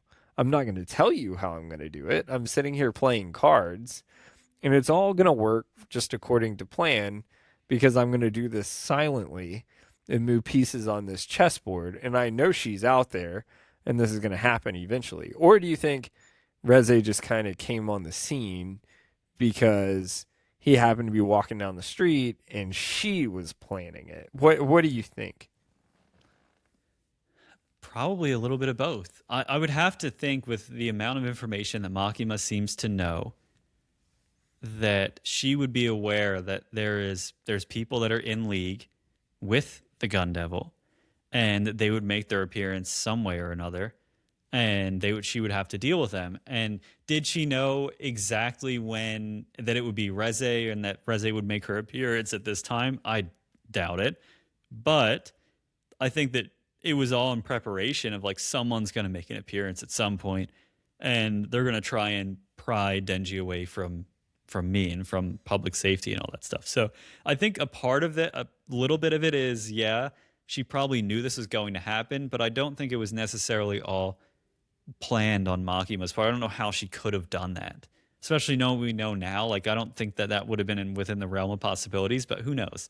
But as for Reze's side of it, yeah, I think Reze planned it for sure because I can't say anything without giving some. I don't want to give anything away, but like knowing who Reze could be in league with, it would make sense that they'd be also going after Denji's heart and to go after Chainsaw Man and Chainsaw Man's heart. So I think that she planned it. I don't know how they. I would assume that she was watching him.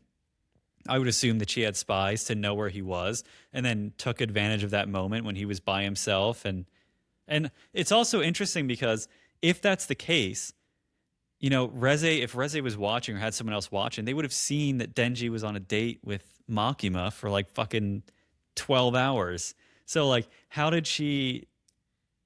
Why would she be surprised about the whole Makima connection? I know that was the following day, but still. And because like if she planned to bump into Denji, she had to have been watching him to know where he was and to know where he would end up in that phone booth around that time period. But then at the same time, that phone booth is like right up the street from where she works. So it could have been a total coincidence. But in this show, in this story, I don't believe in coincidences. there's Yeah. there's no evidence for that.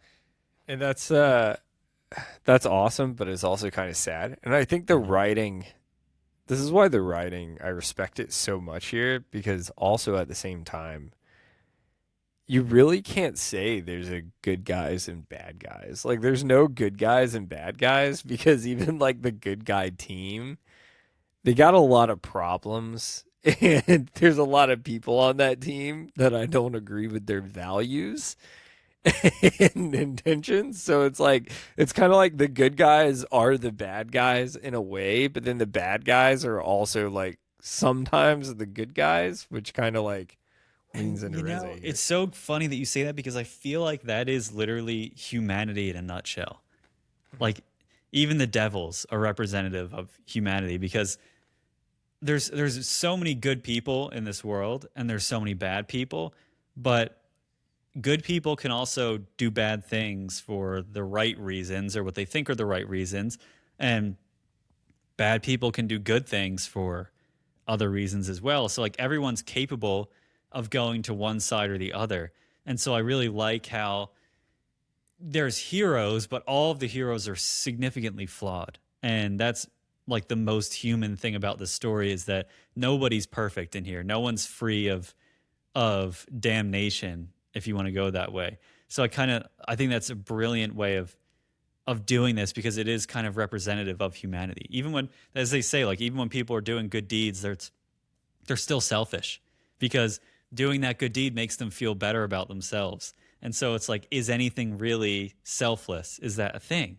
Or can you do anything without wanting or expecting anything in return? And so I kind of like the idea of there's no such thing as like a perfectly good hero. Every hero has to do things that might seem like a bad choice. They might have to kill, they might have to do certain things to achieve a good end. But in the end, everyone gets scars and everyone becomes a little bit of a devil in some way. Man, that was deep, man. Now, at this moment, too, and we're kind of seeing, speaking of a good transition here, because you kind of see a little bit of good in Reze because they start this massive battle going back and forth. And I wouldn't really call it much of a battle because she kicks his fucking ass. Like, to the point, at one point, she is holding him and has blown off his arms and just holding his torso and bang, bang, bang, bang, just lighting his ass on fire, incinerating. And he's like fucking smoking from the chainsaw orange head. And, but as he's fighting her, one of the deeper meanings here is she even says, she's like teaching him as they're fighting, like she was teaching in the school. She says, don't Hmm. just swing your chainsaws, which plays into later on in this episode. And so it almost shows like a little bit of like good humanity in Reze. Like she still cares about him, backing up exactly what you said, but dude, he got his fucking ass handed to him. It was not even close. I don't give a fuck what anyone says. Yeah, he got a few swings in there and tried to catch her off guard. Dude, this shit wasn't even close the first time. Like he got his ass destroyed and everyone was hanging with their mouth open. They thought he would at least, hold his own cuz he's pretty much all they have against her at this point. Like Denji's powerful enough. And dude, she didn't even have fucking try. And I gotta say too, the way she fucking moves was sick. She had like the Iron Man shoes going that like explodes and she slides and does Insane. somersaults. It was Yeah. fucking sick, man. What did you think about this? Dude, I would call this the Mortal Kombat fatality. Fatality. Finish Denji. Boy. It was sick, dude. Dude, when she grabs him and then just blows all of his limbs off, and he's just a torso, like holy shit. And then she's just holding him there, and then does it again and again and again, and then he's just like disintegrated. It's just his head, and she just absolutely annihilates him. Yeah, I mean, it just shows the power difference right now because, as she said, she's literally fighting him, and she's like, "You don't even understand your own potential," and he I think that it's such an interesting scene because even though she is trying to kill him, she is trying to take his heart, she's still trying to teach him about a lot of things in his life. And it does go back to the school and to the pool scene. She's teaching him how to swim, she's teaching him how to read, and like in the beginning when they first meet, she's like, I'll teach you how to read, and she's teaching him math, and she writes big ass on the chalkboard. And so like Says she's big it ass. says a big ass. Yeah, it's just ridiculous. So I think that there's big ass. Dude, we were talking about this So last funny. episode. I was so caught off guard by that because, like, Yeah, I was taking notes and really so funny. dissecting it, and I had to replay that because I was like, "Did she just fucking say what I think she said?" Yeah, she did. And that's why I'm like, I'm surprised she didn't tell him to like spell big ass with his chains in the air.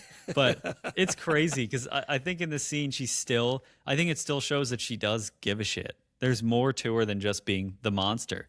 And so I think she still cares. And this scene shows it, which is weird to say when she's blowing him to literal smithereens. He has no body parts left to say that she cares. But I do think there's like a part of her that maybe wanted him to put up a better fight and like to understand his power and himself more. And there's maybe a little bit of pity in that. That like you don't even know how strong you could be. You don't even know your own potential, and it's just a pity. So I think it's such a cool scene between the two of them, and like really just Reze continuing to be his guide, his teacher in a way that not even Makima has really done for him. So pretty fun little scene. Insane violence too, and just in crazy action. Absolutely. You made me think of something too when you said that. And this is going to spark a little bit of a debate on this topic here, an interesting thought process. She's trying to tell him, you haven't unlocked all your potential, and we know how. Denji came to be in the chainsaw form was Pochita sacrificed himself, and he basically took Pochita's powers. Why do you think Pochita never kind of taught him this and kind of spoke inside his mind with these dreams?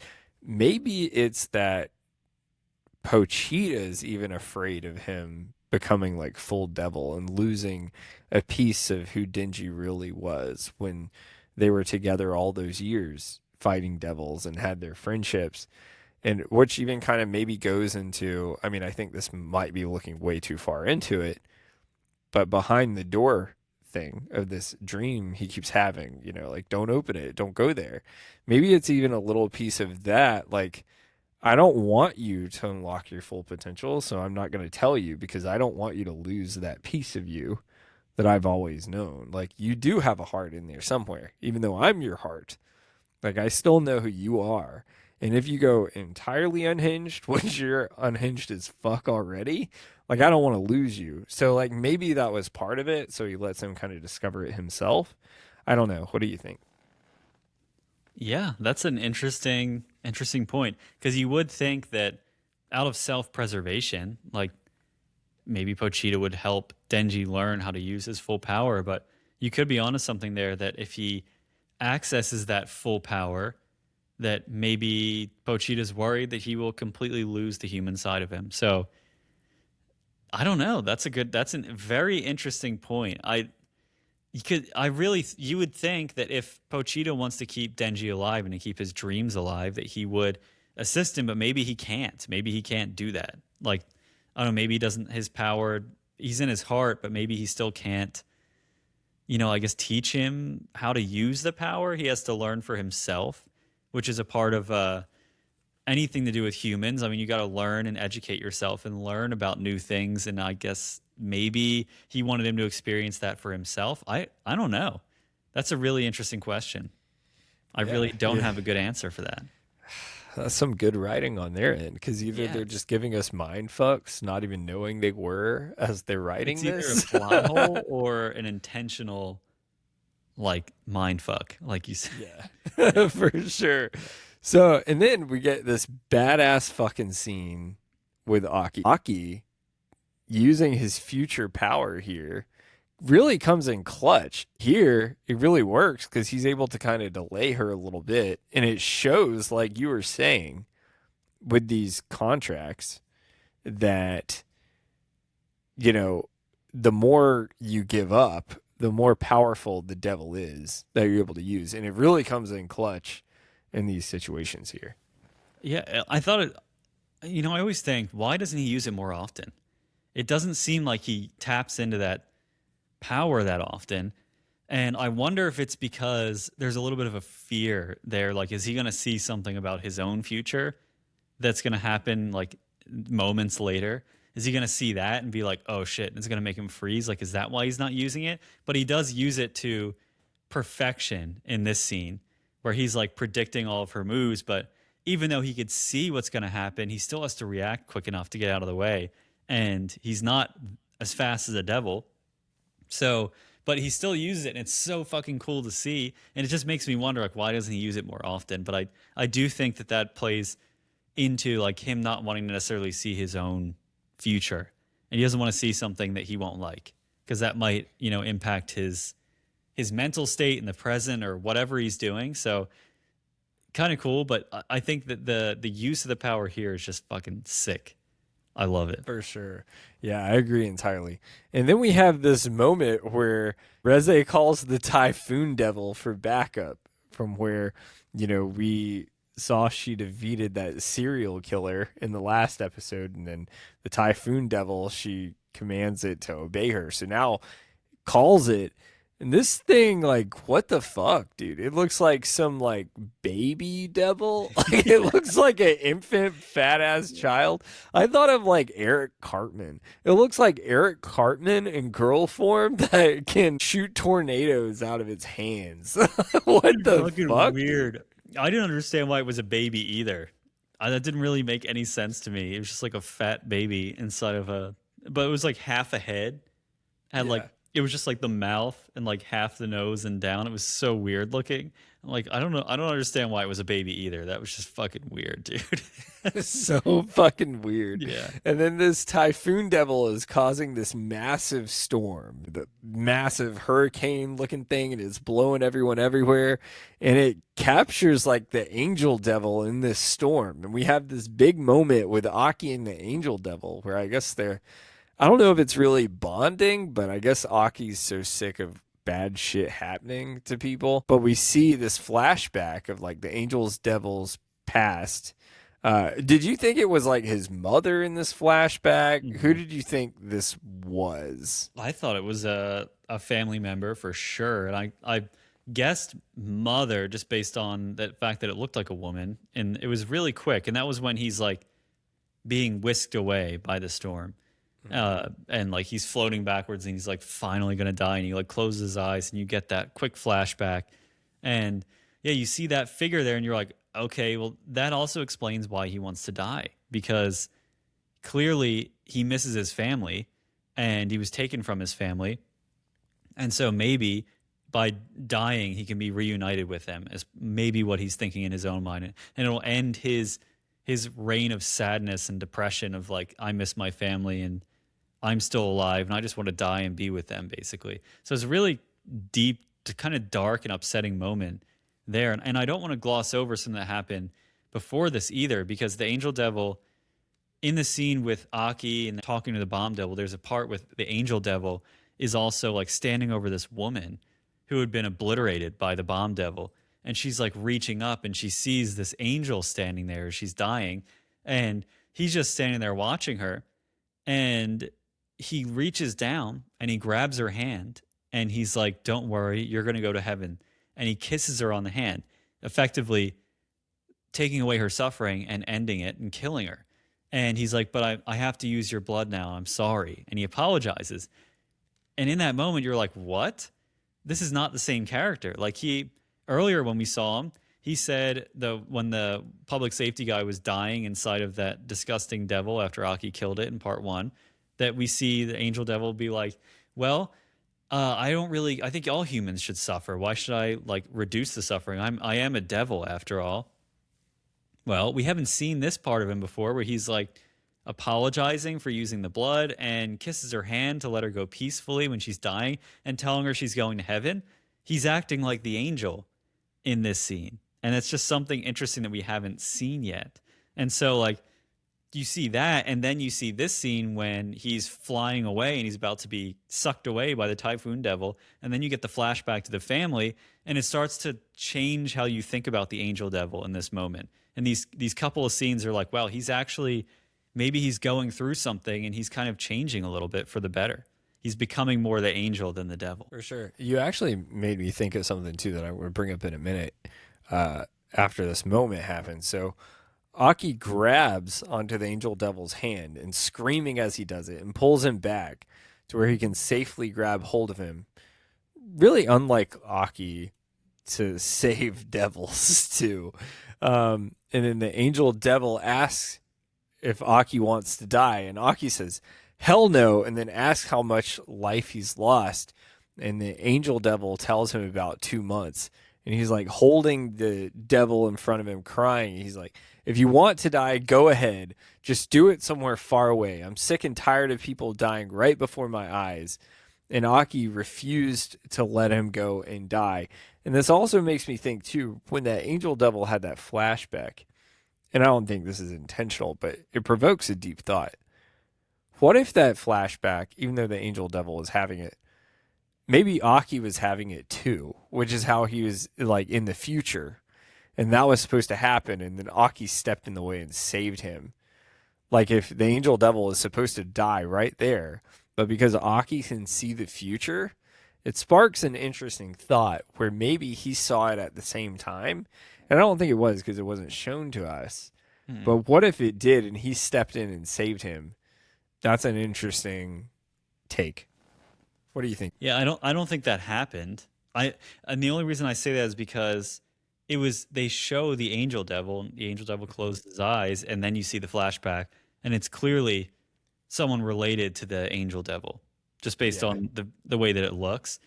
And then you see Aki grab and pull the angel devil back in and like hugging him, crying as he's saying he doesn't want to die, but he doesn't want to see anyone else die in front of him. It's broke him.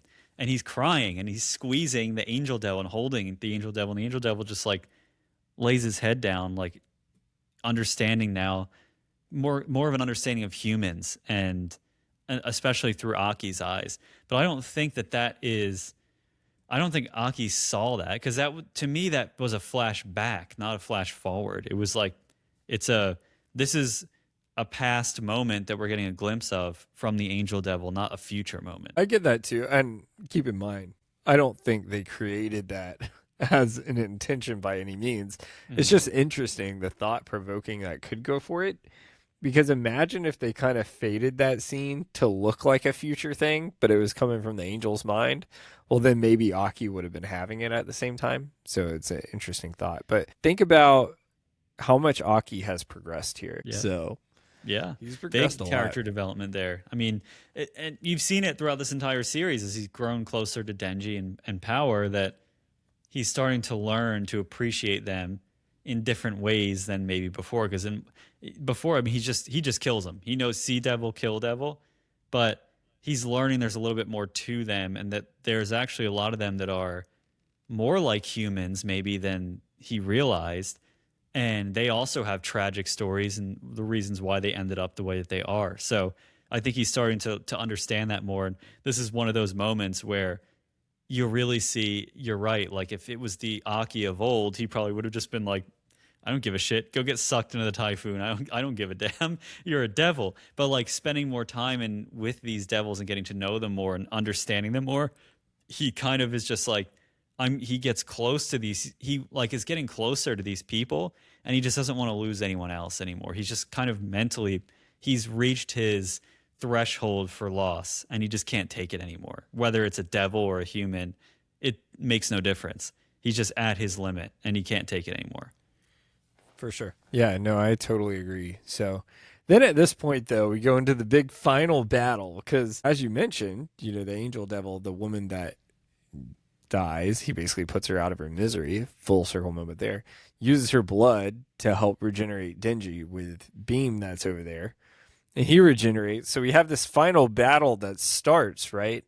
And it's interesting because as it starts, he's cutting up the Typhoon Devil. He's like, let's kill this baby. Like jumps in there. He's swinging. Yeah. This was fucking crazy too, because it forms like he's like cutting up that fucking baby, and out of the like baby, like the typhoon forms like a blood typhoon as it explodes and then has this like lake of blood, and then Reze and him are standing on it. But the biggest thing that stuck out to me, so after he defeats this typhoon devil, the angel devil is telling him kind of what Reze has been talking to him about here. Use your potential, because like he can't keep up with Reze. Reze's still kicking his ass. They had this fight scene was fucking beautiful, by the way. It was absolutely awesome. Like, yes, cinematic masterpiece with animation. Like, explosions every 5 fucking seconds. It really had almost like a callback to the fireworks, because things were like colors as they were bolting through them. She was kicking his ass, blowing him through fucking buildings. But then the angel devil reminds him, like, use your potential, right? And we'll find out later, of course, what that potential really was. But he decides he's going to strap his chainsaw chains around Beam and ride him like a horsey, baby.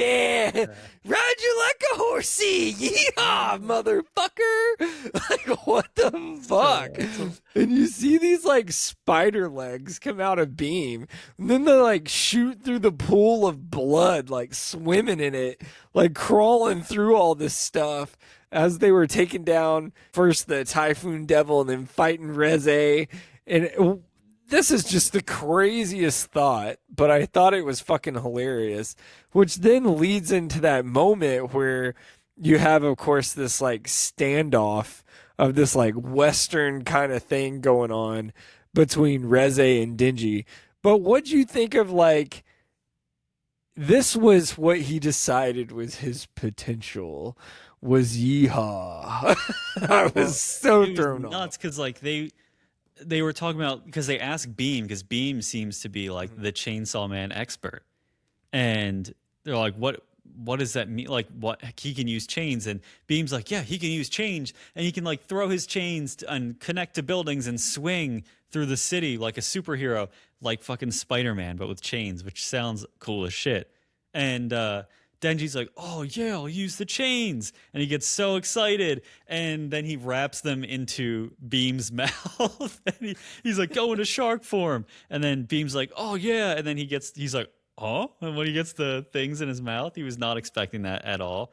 But funny as shit, because Denji's like, well, this is how we're going to go after the. It's actually really fucking smart, because I feel like if he was swinging through the buildings and through everything like that, it wouldn't have been as effective as if he was riding Beam, where Beam can really maneuver and move through the air so well, and with all his legs climbing up and down the buildings and dodging things. And like, I think it was the smarter move, but it was just hysterical that Beam was like, this is not what I meant. I wasn't expecting you to fucking ride me like a horse. But it turned into one of the most epic scenes in this entire movie, when he hops on him and they're flying through all the debris and jumping off all the debris and whipping through the city. It was so fucking cool. There is a part of me that would have loved to have seen him swinging like Spider-Man with those chains through the city. That would have been so sick too. That would have been so fucking sick. Yeah. And then at some point during this fight, so Beam is basically taken out of the equation, and Reze is still kicking ass. And they have this like standoff where, full circle moment, ironically, they're kind of by the ocean when it gets towards the end of this battle scene. And then right as Reze's about to snap her fingers to send another missile, she's like, let's end this. You know, this has gone on too far. I've taught you enough. Basically, if you can't figure it out now, it's on you. And he uses his chains, which is what the intention was, and dodges the missile that comes at him. And he straps the chains around Reze, and they're locked in with each other. And this is a really big kind of emotional moment because he decides he's going to take Reze down with him to the bottom of the ocean, which is interesting because it's like teaching him to swim again in a way. But they're both in their devil form, strapped in. And I don't know if you caught this, but the line he says is, "You think you can still explode when you're wet?" That's for What are all you, the some kind of gooners, gooner man. chase? I was like, what the fuck? But I had to write it down because I knew that was for the gooners out there. No, it was not. I think your just brain is thinking in the gooner fashion now, because that was totally a you're a bomb and your fuse can't be lit if you're wet, if you're underwater. But you could take it that way if you want Taken the to. other way. I was like, just like, you know, in the theme song when the Future Devil bowls and gets a 69. I wasn't Yeah. sure, man.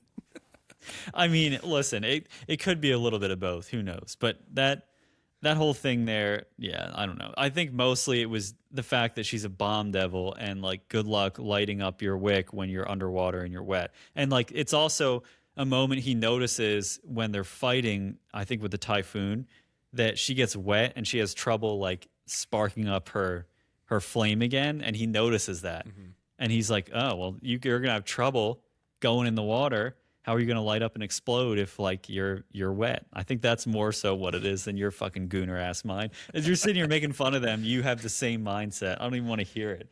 But it's just a crazy sequence because that whole fight scene. So first of all, when they're fighting inside that building, Denji and Reze, it was straight up like the Matrix. Like I saw and I heard the music, the sci-fi was like do do do do do do do, and there's lasers and they're just like everything's in like slow mo. I was like, this is like the fucking Matrix. It was so badass. Then they go up into the sky and Reze's like shooting her bombs and Denji's finally like holding his own. He's dodging because he's learned how to use his power a little bit more efficiently.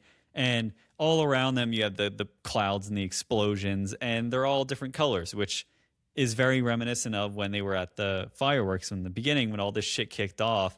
All the same colors of the fireworks are the same colors from her bombs and shit blowing up all around them when they're in the sky.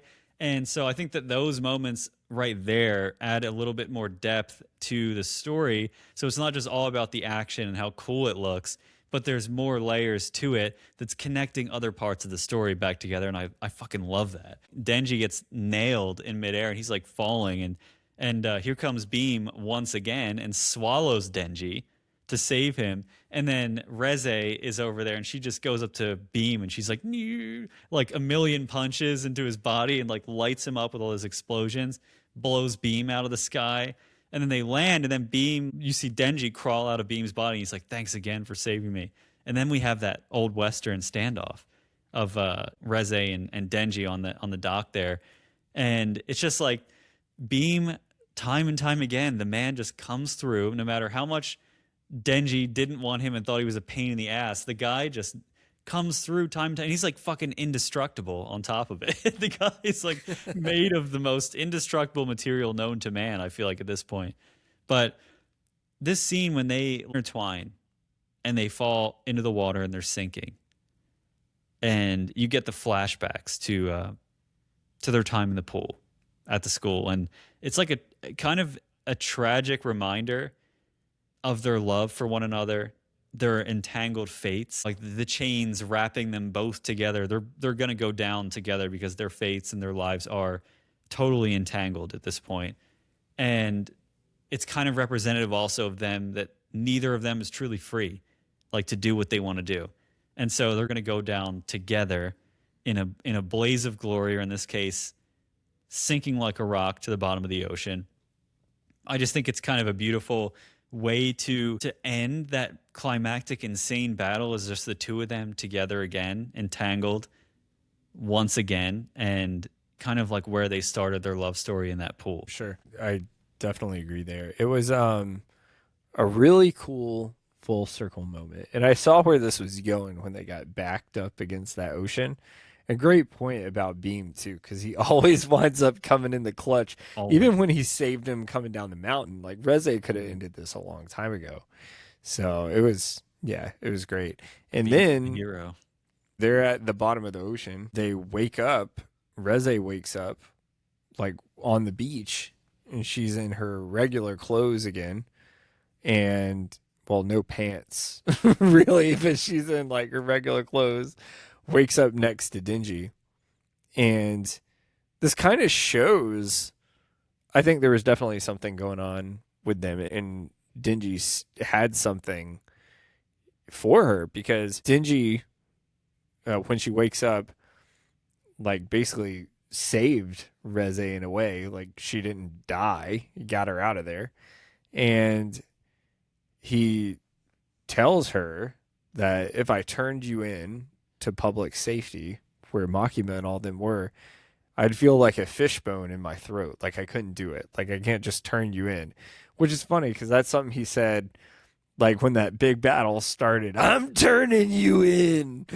And he didn't do it. Yeah. And Reze tells him, would you still say that if I tried to kill you? And he says that's one downside of having a heart. And remember, it's Makima that told him he has a heart. Um, and so here we have this moment too where you almost think Reze like really cares for him in this moment and runs up to him and embraces him, but then paralyzes Denji and he falls down. And she says, "You poor naive boy, you never learn." And at this time she like starts to walk away and Denji's been calling her name to come back, like, don't go, meet me at this place, I'll find you in the cafe. And she just leaves and keeps going, and we hear this moment where Kashibe is talking about her past as a Soviet weapon and reveals that she was raised as an experiment and was a weaponized child, and talks about her as being a guinea pig. And at this time, so we have, as it's getting towards the end here, almost like a full circle moment. So Reze is about to board a train to leave and get out of the area so she can escape. So public safety doesn't come after her. And she's looking at this flower, which it was this dandelion, but this red one, which I think in a way reminded her, I got to get your opinion on this, of the dandelion that Denji gave her. And instead of getting on the train, she turns back around and is going back in the cafe where Denji said, I'll meet you at, where they always met there in the beginning. And this is what stops her because she could have escaped. What do you think? Do you think it was that thought that came to mind, or what do you think it was that sparked this? Yeah. I mean, definitely when she's looking at the flower, it's a reminder in her head. Like she smiles and she's looking at it. She's like, this is a reminder of Denji because of his whole magic trick that he did, gagging up that flower in the phone booth. I do think that that was kind of like a snap of reality to her. Like, wow, I really do care about him, and he just saved me when he probably should have killed me, but he didn't because he still has feelings for me. And he said on the beach he wanted to run away with her. He's like, let's run away together. Like, I'll have your back. And that's when, right after she snapped his neck. So I think that, yeah, absolutely. That was a reminder of her that she does have feelings for him. And it kind of in that moment was the turning point, I believe, where I think she knew it. She kind of had a pulling probably in her heart, in her gut, like, I need to go back to him. But she had to get away because she knew she probably couldn't escape her own nature and like what she was raised to do and what she was tasked with doing. But seeing that flower, it was kind of like, okay, this is a sign. I need to go back. I need to go find him because I do care about him. Yeah, I think you're right too. And we kind of saw this coming because as she's going back, she goes past the phone booth, and then she goes past the vending machine that we always see, and she goes up the stairs, And when she gets to the alleyway, she's getting closer and closer. And this is the same alleyway, full circle, that we always kind of saw. We actually saw it at the end of season one when Denji was having that dream, and you kind of saw her at the end there in the cafe. And she's coming out of the alleyway, and she can see the cafe door where Denji is, and she's getting closer and closer and closer. And then out of nowhere, all these rats emerge, which is a genius writing for the mouse. And all the rats gather and block the entrance. And out of the rats, you hear this voice, and it's Makima's voice. She says, I agree with you. I'm quite fond of the country mouse, too. And then Makima emerges and holds the mouse in front of her. A friend of mine has a farm on the countryside. Every fall I visit and help out, however I'm able to. The fields, though, are full of pests. So many mice bury into the soil, damaging the crops. You have to exterminate all of them before the ground gets covered in snow. So we dig up the earth and send the dogs in to kill the rodents hiding under the surface there. I'm not sure why, but when I watch that, I feel some sort of strange comfort. And she stares at Reze with her swirling yellow-red eyes. And Reze begins to pull the clip to turn devil. And a light spear from above severs her right arm and sticks into the ground. And Reze is bleeding out and gagging blood. That's why I like the country mouse. And Reze teleports behind Makima with a knife, and another light spear penetrates her from the back through the chest. And she falls over and collapses on her knees, with the spear still protruding out the front of her chest. And the angel devil stands on the roof looking at Reze and Makima below with another spear in hand. And the sun shining bright, blood drains from Reze's mouth and nose as she keeps trying to reach for the clip with her remaining arm as she's dying. And Makima stops her hand and holds it. And Reze's green eyes go stale and her body turns stiff. And Makima moves her into this hunched position with a puddle of blood underneath her and the spear. And Reze thinks to herself as she begins to fade, Denji, I wonder why I didn't kill you first time we met. You know, to be honest, I never had a chance to go to school either.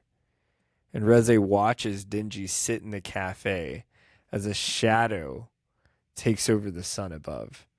And Makima stands over her with the spear. And Makima tells the angel devil that she asked him to come with Hayakawa, Aki. And Makima says, you didn't want him to have to kill the girl. You're too kind. And the angel devil responds, well, I am an angel. And the angel walks to the rat on the roof.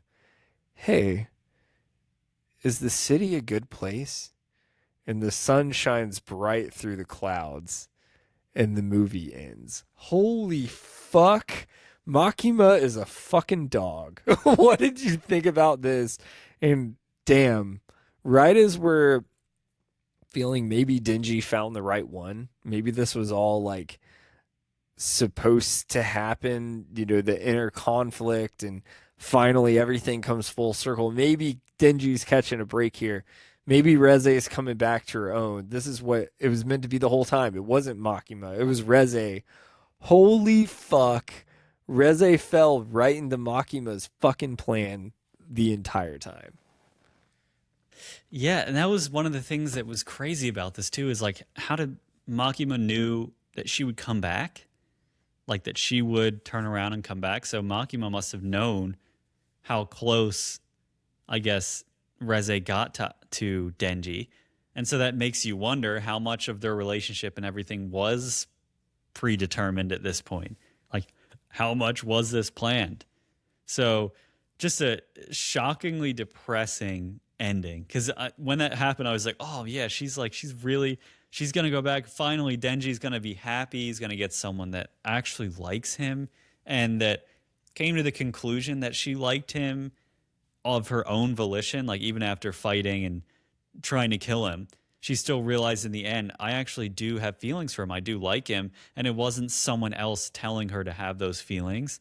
And of course, it's Chainsaw Man. So why would it end like that? Why would it end with happiness and Denji being in love?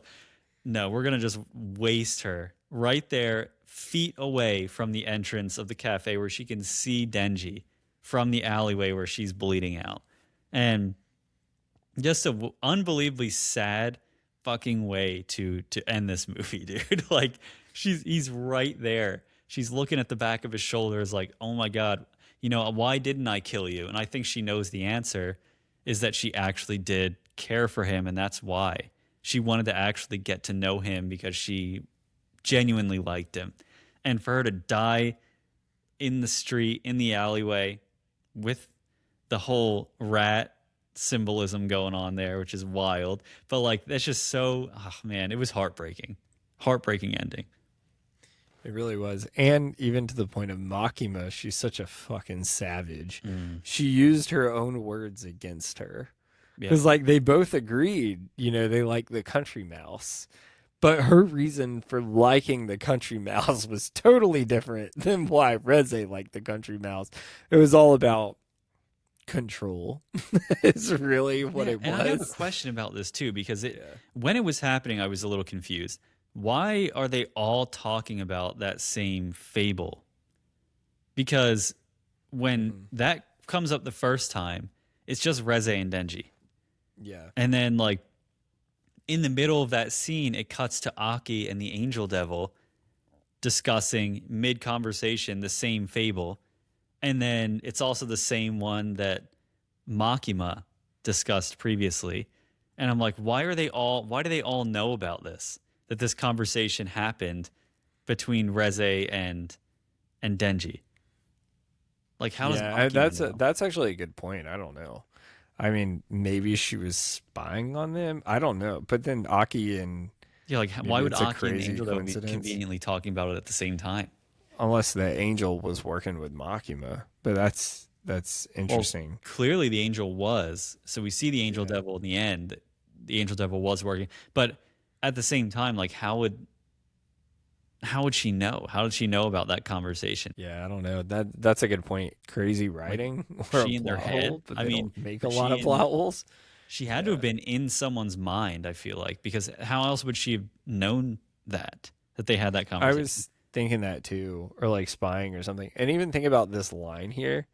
Like, it was totally directed at Reze and how she sees Reze as a pest that's corrupting Denji, which is why she had to take her out. Yeah. The fields are full of pests, and so many mice bury into the soil, damaging the crops. Like, holy fuck, dude. She enjoys fucking watching them savage. get exterminated. I mean, that again, it's just the beauty of the writing in the story is that one line can summarize everything. One line can show you someone's motivations, and in that one, it captures perfectly how Makima views Reze. And like, she's just a pest that needs to be dealt with. And she gets joy out of dealing with these pests and watching them die. But it's just, I don't know. That whole conversation threw me for a loop. I didn't understand why all of them were talking about it all at once. I'm like, there's something weird going on with that. Or it's a plot hole. Yeah, no, I agree with you. There's something going on with that for sure. It also makes me think too, if maybe Reze never encountered Denji, maybe she wouldn't be so much of a pest. But it makes me think that, especially because she had her sights set on Denji, Makima's, she took control of that situation because she wasn't about to let her sweet Denji go run away with anybody either. You know that she's back there weaving these little encounters in some capacity. So yeah, it's just, I don't know, that was one of the things that I was just like really confused by.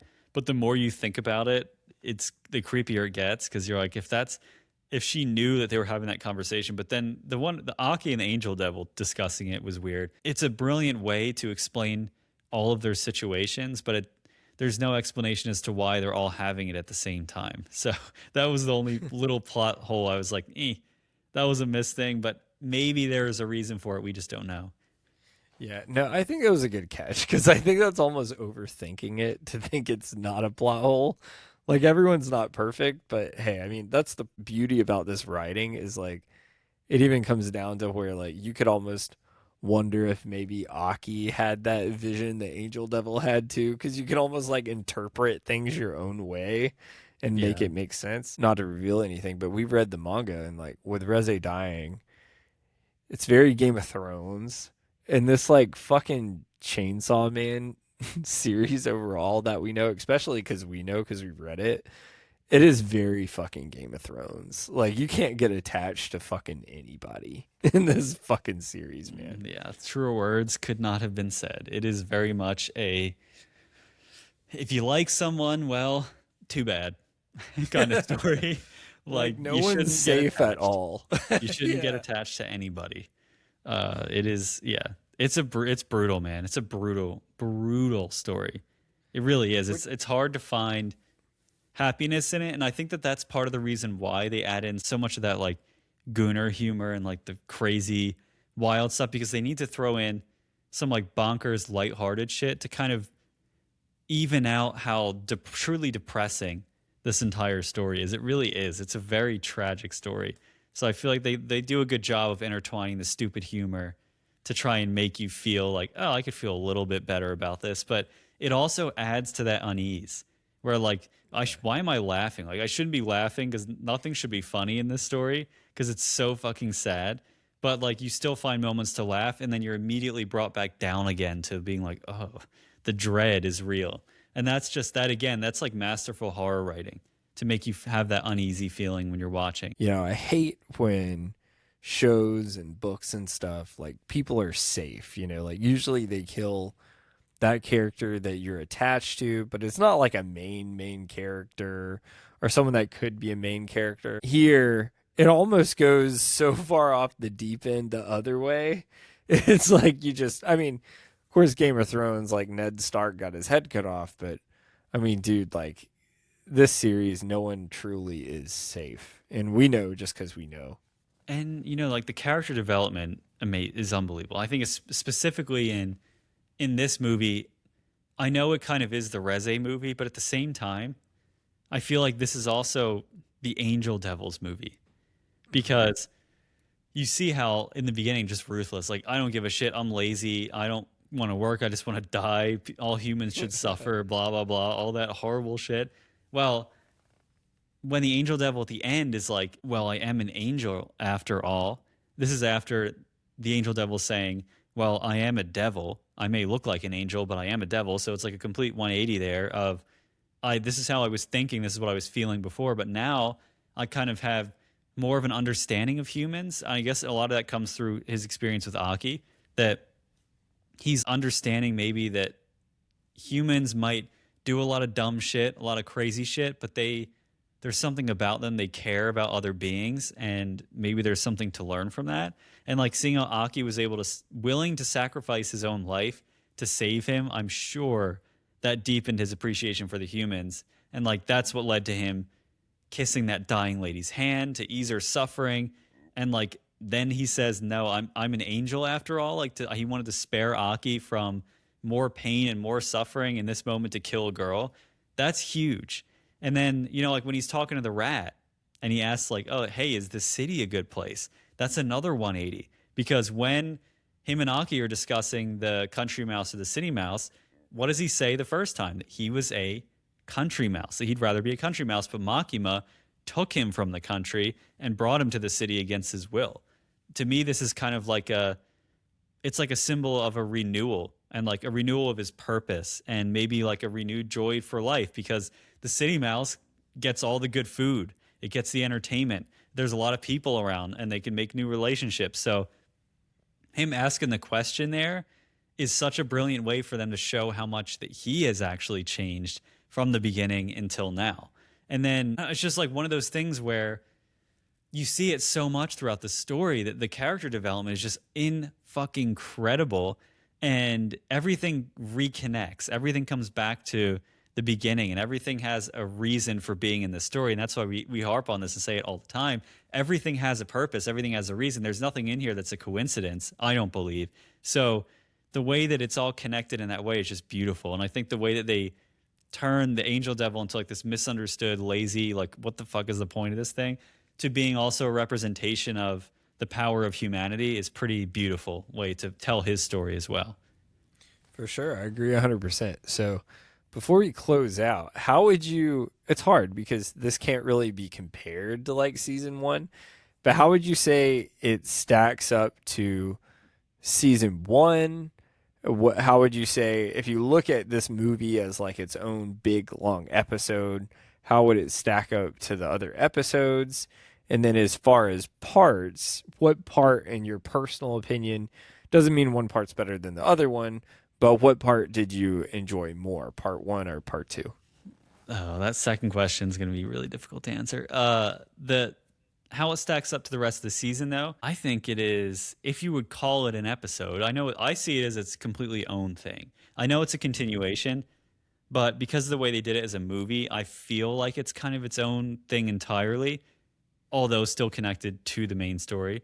But I felt like it represented a definitely, I guess it started lighter hearted, but it had a deeper, darker underlying tone where, yeah, now it kind of sets up things to where you think it's going to be from here on out, nothing really happy or pleasant is going to happen. Because the first season, you kind of always, even though it gets really dark, there's always some sliver of hope that maybe things are going to turn around, things will get better. Like they kill a certain villain, and then it's like, okay, well, now things will probably get a little bit better. He still has all his buddies, his family, like he still has things to live for.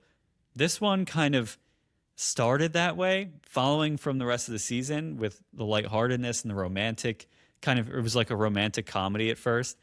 And then it splits and goes straight to a horror.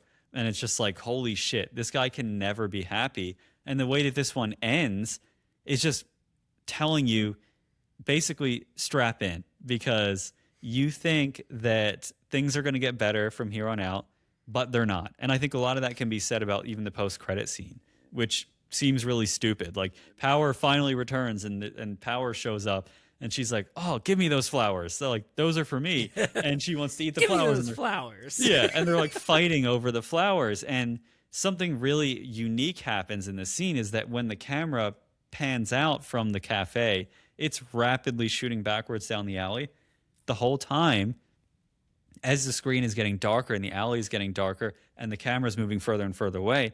You hear in the background just a ticking clock. It's like tick, tick, tick, tick. It almost reminded me of Stranger Things, the deep sound of that clock. And the scene slowly starts fading to black, and there's only like a small pinprick of light in the middle that's left, and then credits. And I'm like, okay, that alone should tell you that you're on borrowed time with a lot of things in this show. And that it was like, to end it with that and him in power and then the ticking of the clock, I was like, oh, fuck. Like, that's so creepy and foreboding about the future. And, you know, I just think that the way that they ended this one, I think the way that they did this one, I would say it was the best by far. It was the best of all of season one, because I thought the writing was even more tight than it has been in the season. I thought the animation was better, significantly better. And the storyline itself was so unique in how it went from a romantic comedy to like a dark, horrible horror movie. And I don't know, I loved this movie so much. I left it just in awe of like what I just saw. It was just amazing artwork and everything about it. It was just such an incredibly well written and cohesive story that could stand on its own as its own story, even if it wasn't connected, which is impressive on its own. But between the two parts, oh boy. I mean, I don't know if I have a favorite. I honestly like, because I like them. They're so different that it's hard to choose. They honestly feel like it feels like two different movies.